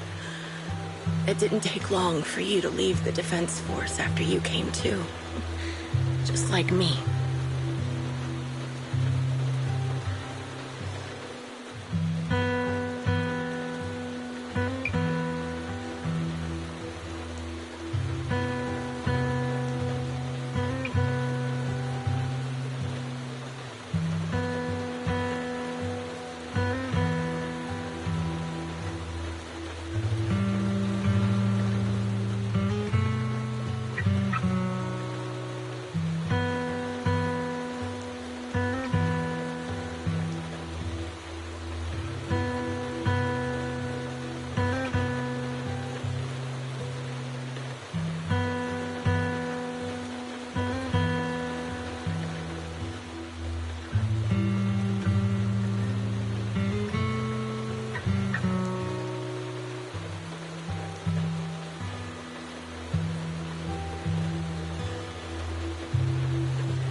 I developed PTSD so intense that sometimes I couldn't even hold a normal conversation. But for me, the hardest blow was the death of my squad. To an orphan like me, they were family.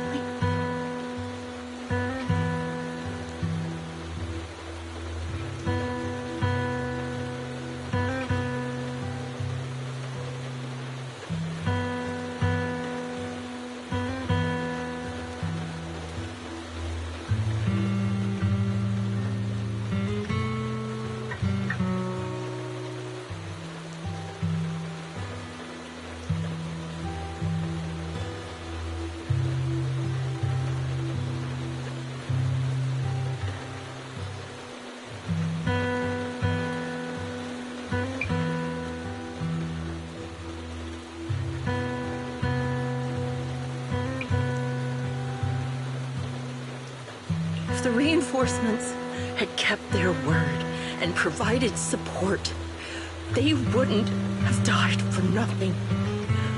Don't you ever have that thought?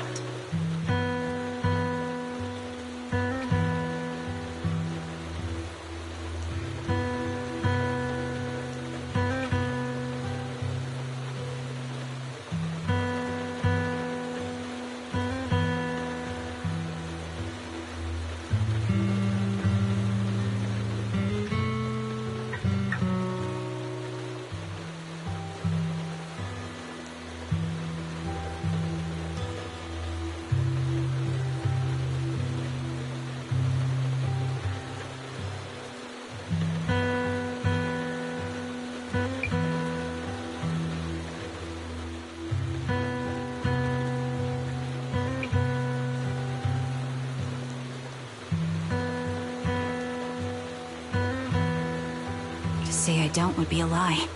But I think deep down you know. From the moment we stepped into the Hollow, there was no way we were getting saved.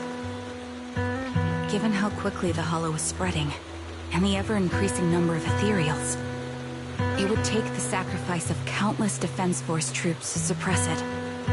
It wasn't something that could have been accomplished in such a short time. The reinforcements would have only been a drop in the bucket. More sacrifices without results.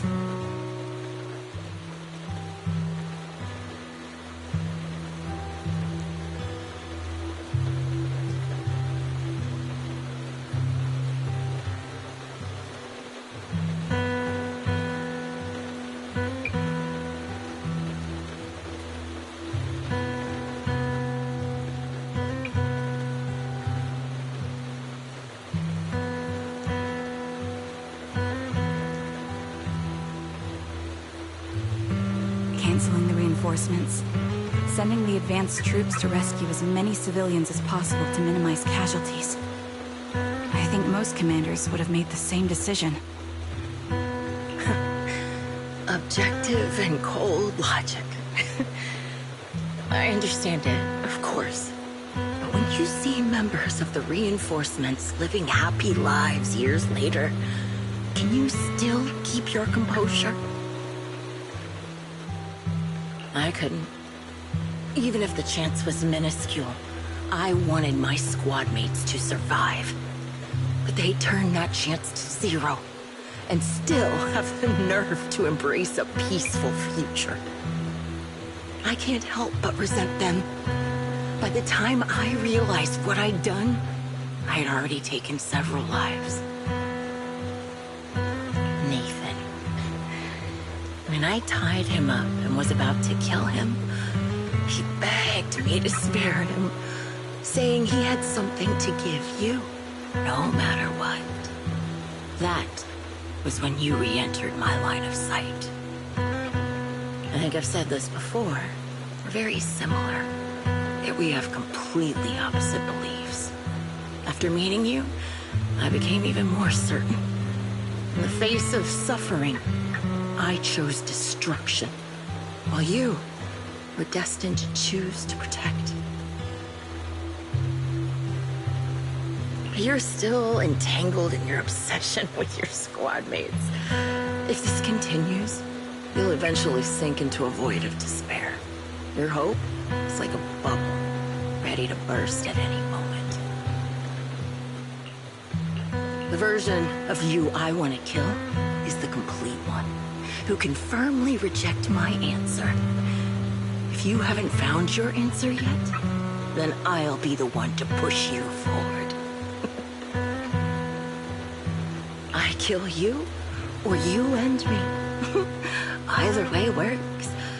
But after seeing your growth, maybe I'd prefer you to step over my body. That's the final answer. Why? Emptiness and doubt. No matter how many targets of my revenge I took down, nothing changed. Aiming my gun at former comrades, drowning in hate and rage, all it left was a hollow emptiness. But you're different. You've gained unconditional trust from the proxy. You have the courage to fight through my trap. And eventually, you'll have a melody that's uniquely yours. My belief has faltered. I finally remember. My squad mates were fools, just like you. You're right. They would never want me to become this way. And talk about carrying their cross. But in truth, I never carried their will. So be it. Take the hostage and go. The villain stained with the blood of others deserves nothing but a miserable end. I'm looking forward to how long you'll be able to protect those in front of your eyes.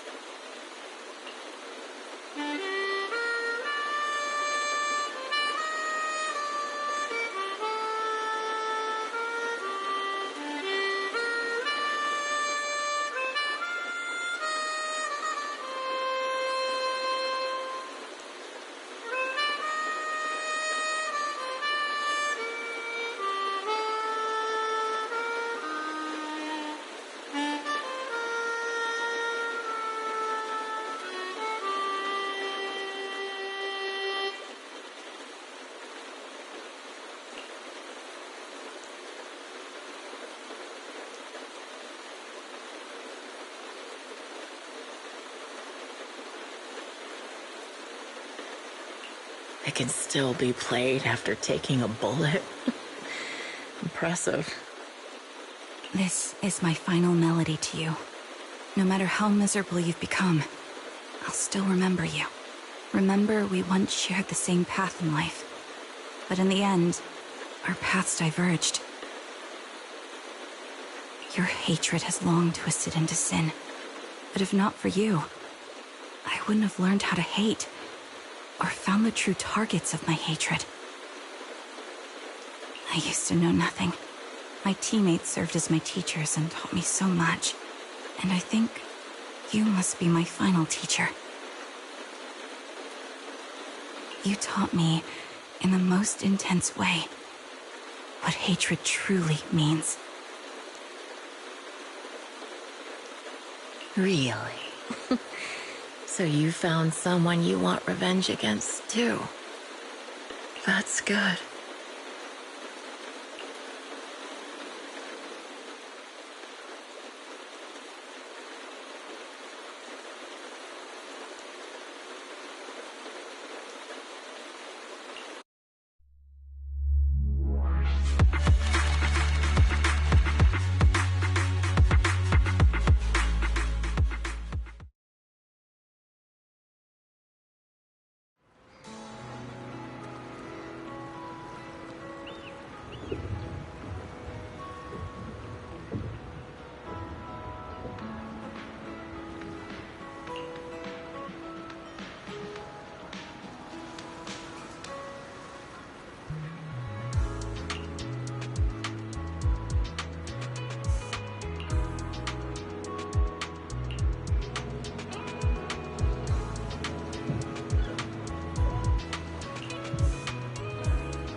So you're the sniper from Liar Squad.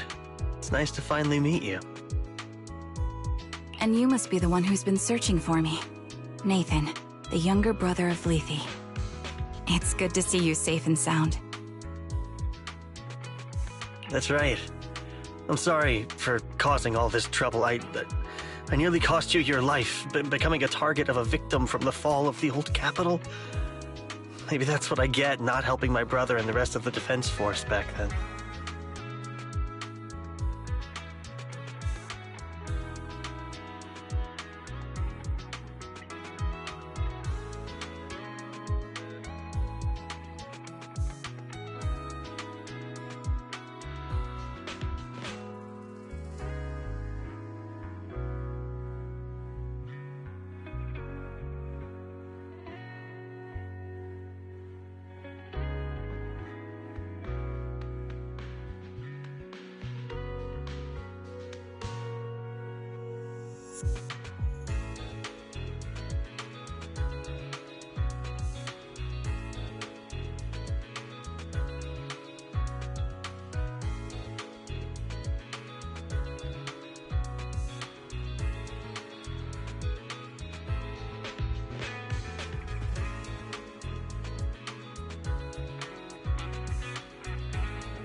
When the reinforcements decided to retreat, I spoke out against it. I had family among the soldiers already in the Hollow, but I didn't have the courage to take that step. The one that might have cost me my life. I'm sorry. You don't need to feel regret or apologize. The outcome wasn't something you could have controlled. You cared deeply for Lethe, and even today you still think of him. To someone like him, who always cherished family, that's more than enough. Thank you. I heard you've been searching for the members of Liar Squad all these years. I'm nothing compared to your determination. Thank you for everything you've done, but please stop the search. It's time for you to start living a life that's truly your own. I hate to say this as a family member, but back then, they were already... I know. You don't need to say it. I've been drowning in a fantasy of my own making for years, but it's a fantasy that kept me from falling into the abyss. Nathan, Grim Vulture told me you have something you want to give me. Is that why you commissioned someone to find me? Yes. After learning about the bond between you and your squad, I knew I couldn't live with myself if I didn't get this to you. So I got on my knees and begged Grim Vulture, even playing this recording for her, hoping it would move her. Regardless of how things unfolded, what matters is that it wasn't destroyed, and I'm here, alive, to hand it to you.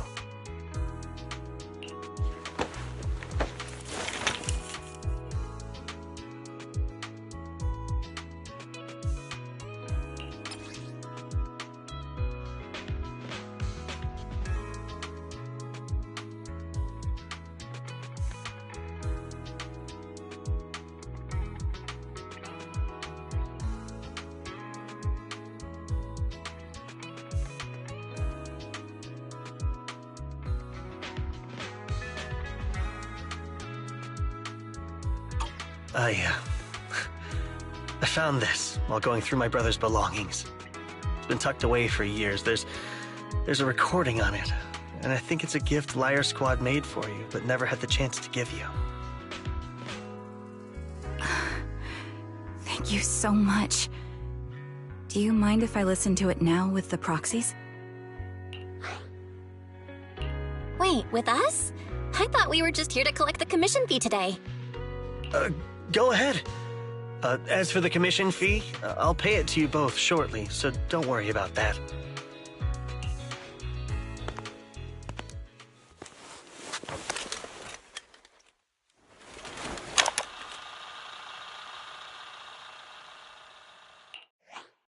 Hey, hello? All right, it's a recording. This is a message from Liar Squad for our little sniper. Everyone ready? I'll count down. 3, 2, 1. Congratulations on your 1000th day with Liar Squad! Hey, you guys are totally out of sync. Captain, can we redo this? The anniversary gift has to be perfect. That's our assault specialist, Acheron. She has a strong sense of aesthetics, prioritizing beauty in both combat and her daily life. She taught me a lot about makeup and fashion. Oh, she won't care if we're a little off. Forget the re-record. Let's just get it done and order the cake.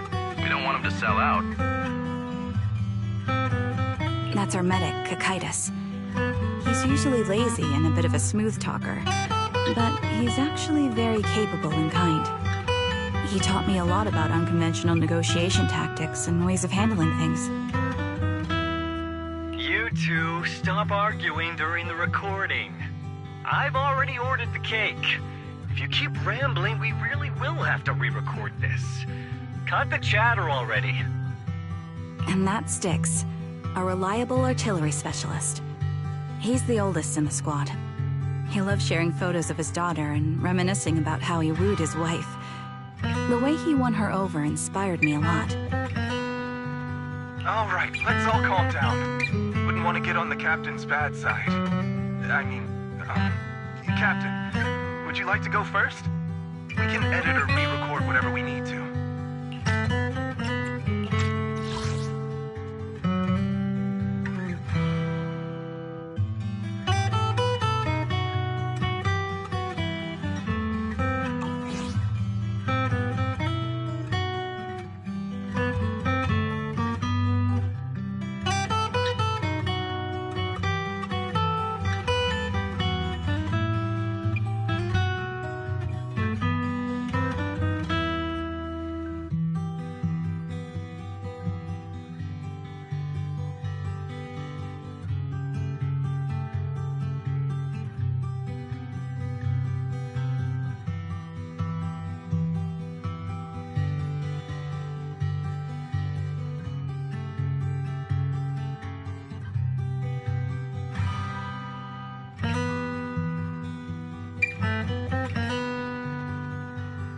That's our scout and engineer, Lethe. He's a bit self-conscious because of how his younger brother excels, and he's somewhat introverted. But he's actually very capable. He taught me sharp observation skills, calm execution under pressure, and how to make use of the environment. Okay, thank you all for settling down before I completely lost my cool. It's fine. No need to cut anything or re-record. Let's just keep it as it is. Loud and messy, just like our Liar Squad. That's our captain, who took me in and taught me how to play the harmonica. And the real Charon. I'll make sure to explain properly to you later, Proxy.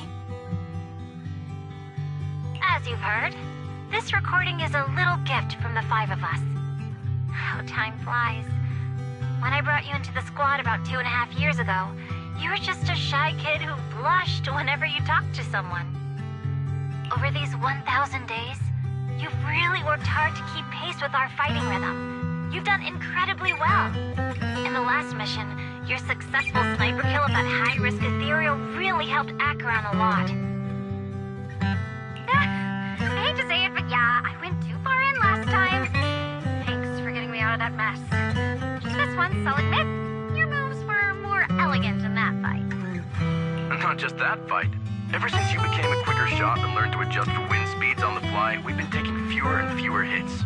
Makes my job way easier. So, cheers. You often worry about not doing enough. But in these 2.5 years, you've absorbed everything I know about stealth, reconnaissance, and tactical countermeasures. Trust me, you'll become an incredibly skilled sniper. Having you covering us from the rear makes every fight feel safer. But you still have a lot to learn about socializing and romance. When peace finally comes to Eridu, leave us and live your own life. Where did that come from? She's not leaving us. Even if she retires, she'll move into my house and I'll spoil her with loads of beautiful clothes. We can talk about living alone in 10 or 20 years. Sorry, I got carried away. Anyway, you're talented and hardworking. Over these 1,000 days, you've opened your heart to us and even encouraged us in return. Having you as a comrade is a blessing for all 5 of us. But I have to say one thing. You're always so sensitive and kind. Every time you see us get hurt, you look like you're about to break. Has our squad motto, having each other's backs, become too much of a burden for you?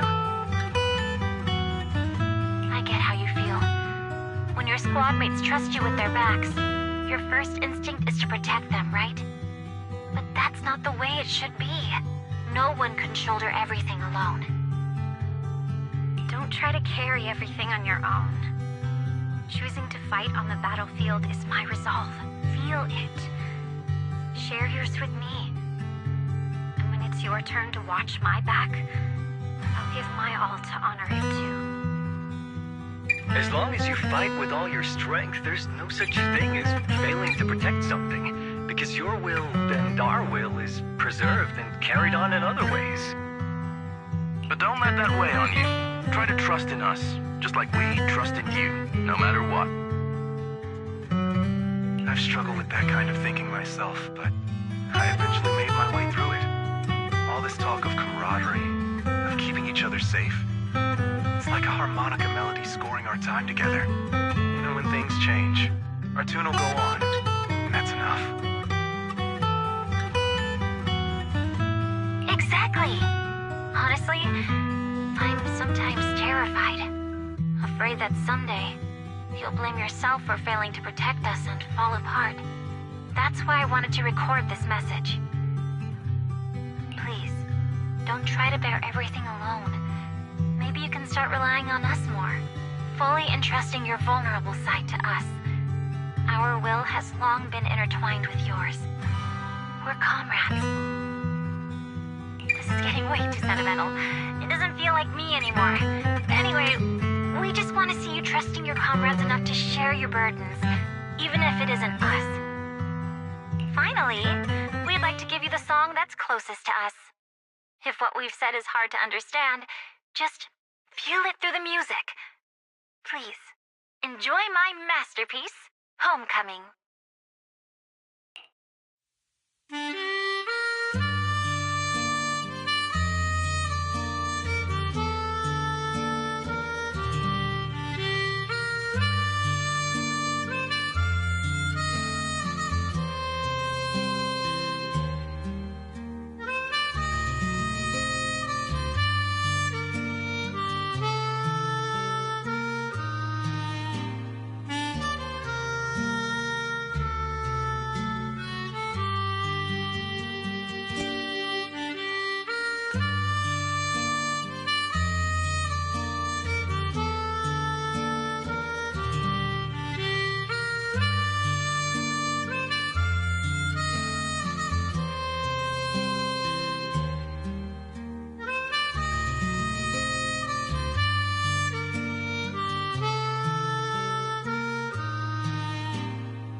Proxy, you remember? I was once terrified of seeing the look on their faces.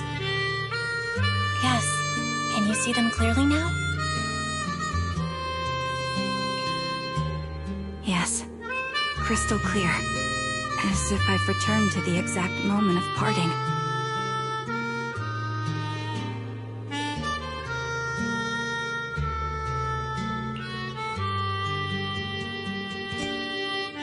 So this is our last glance.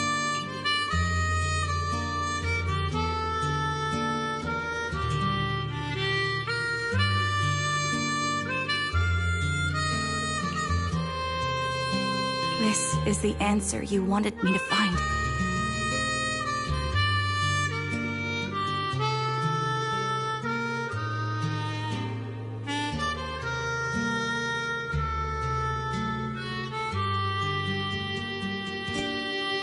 Thanks, guys. For everything.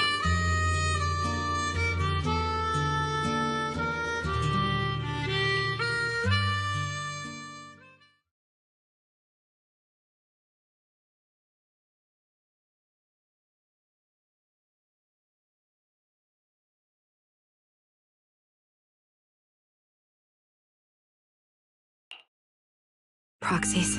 No. Lies. Belle. I've troubled you two a lot these days with my personal affairs. Words can't describe what you've done for me.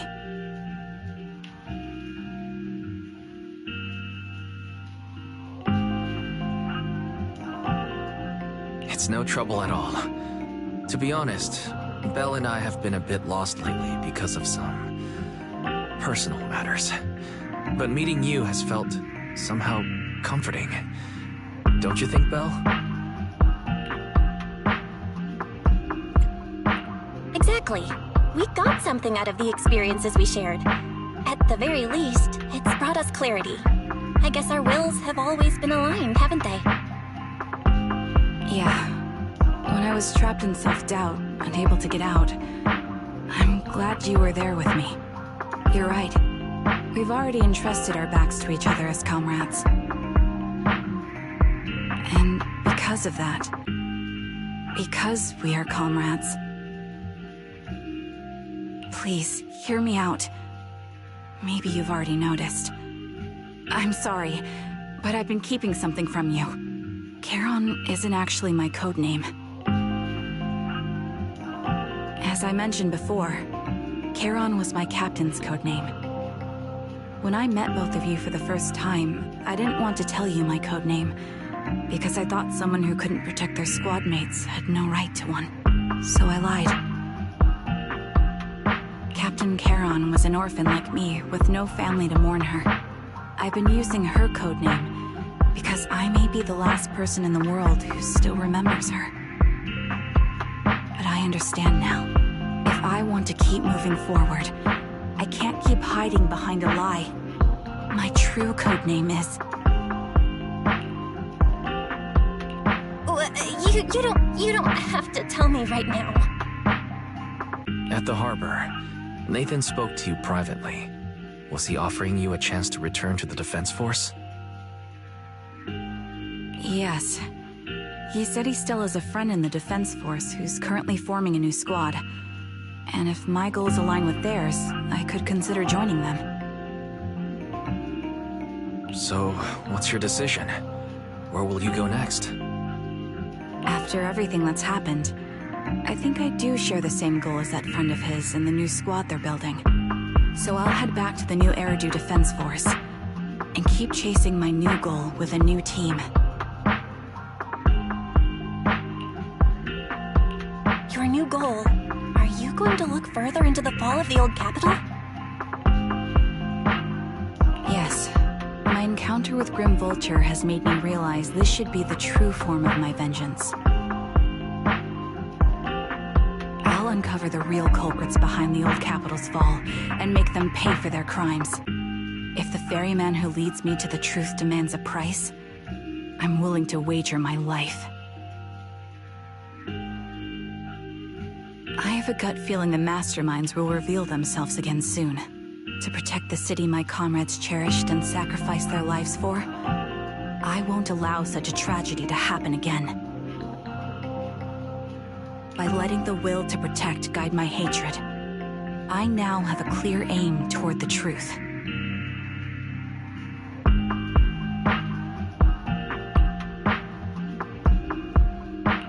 That's what I thought.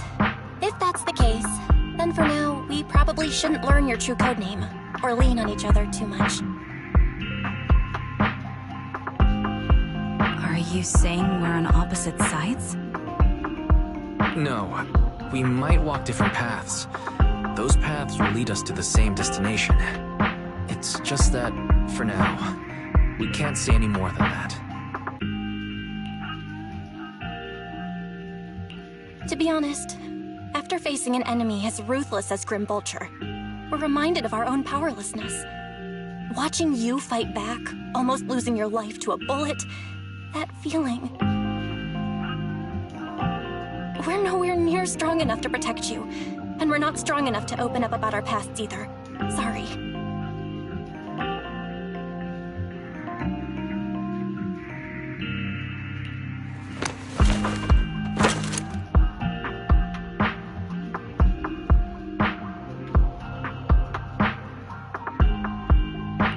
If this is your slightly selfish principle, I'll respect it. You were once my proxies, and I'll keep this memory locked away as something I cherish.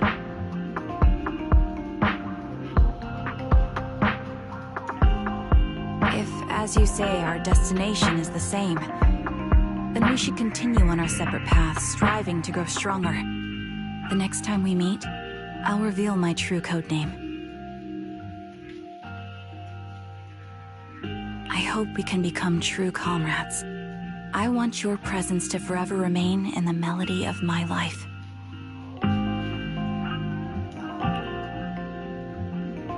Yes, it's a promise.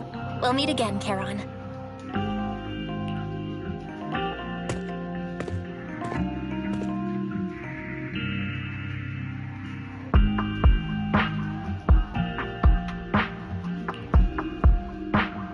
Hello. I'm the sniper from the former Liar Squad of the Chrysoberyl Division, recommended by Captain Nathan, originally of the New Eridu Defense Force's Obsidian Division, Impera Squad. Ah, I heard about you from my superior. You're the one who dealt with the serial murders targeting the Defense Force, right? Well, the New Eridu Defense Force is ready to welcome you back.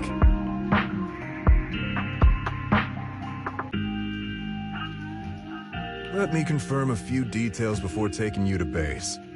Which squad are you applying to join? And did you have a code name during your previous service? I'm applying to join the Obsidian Division's Obel Squad. As for my codename... Trigger.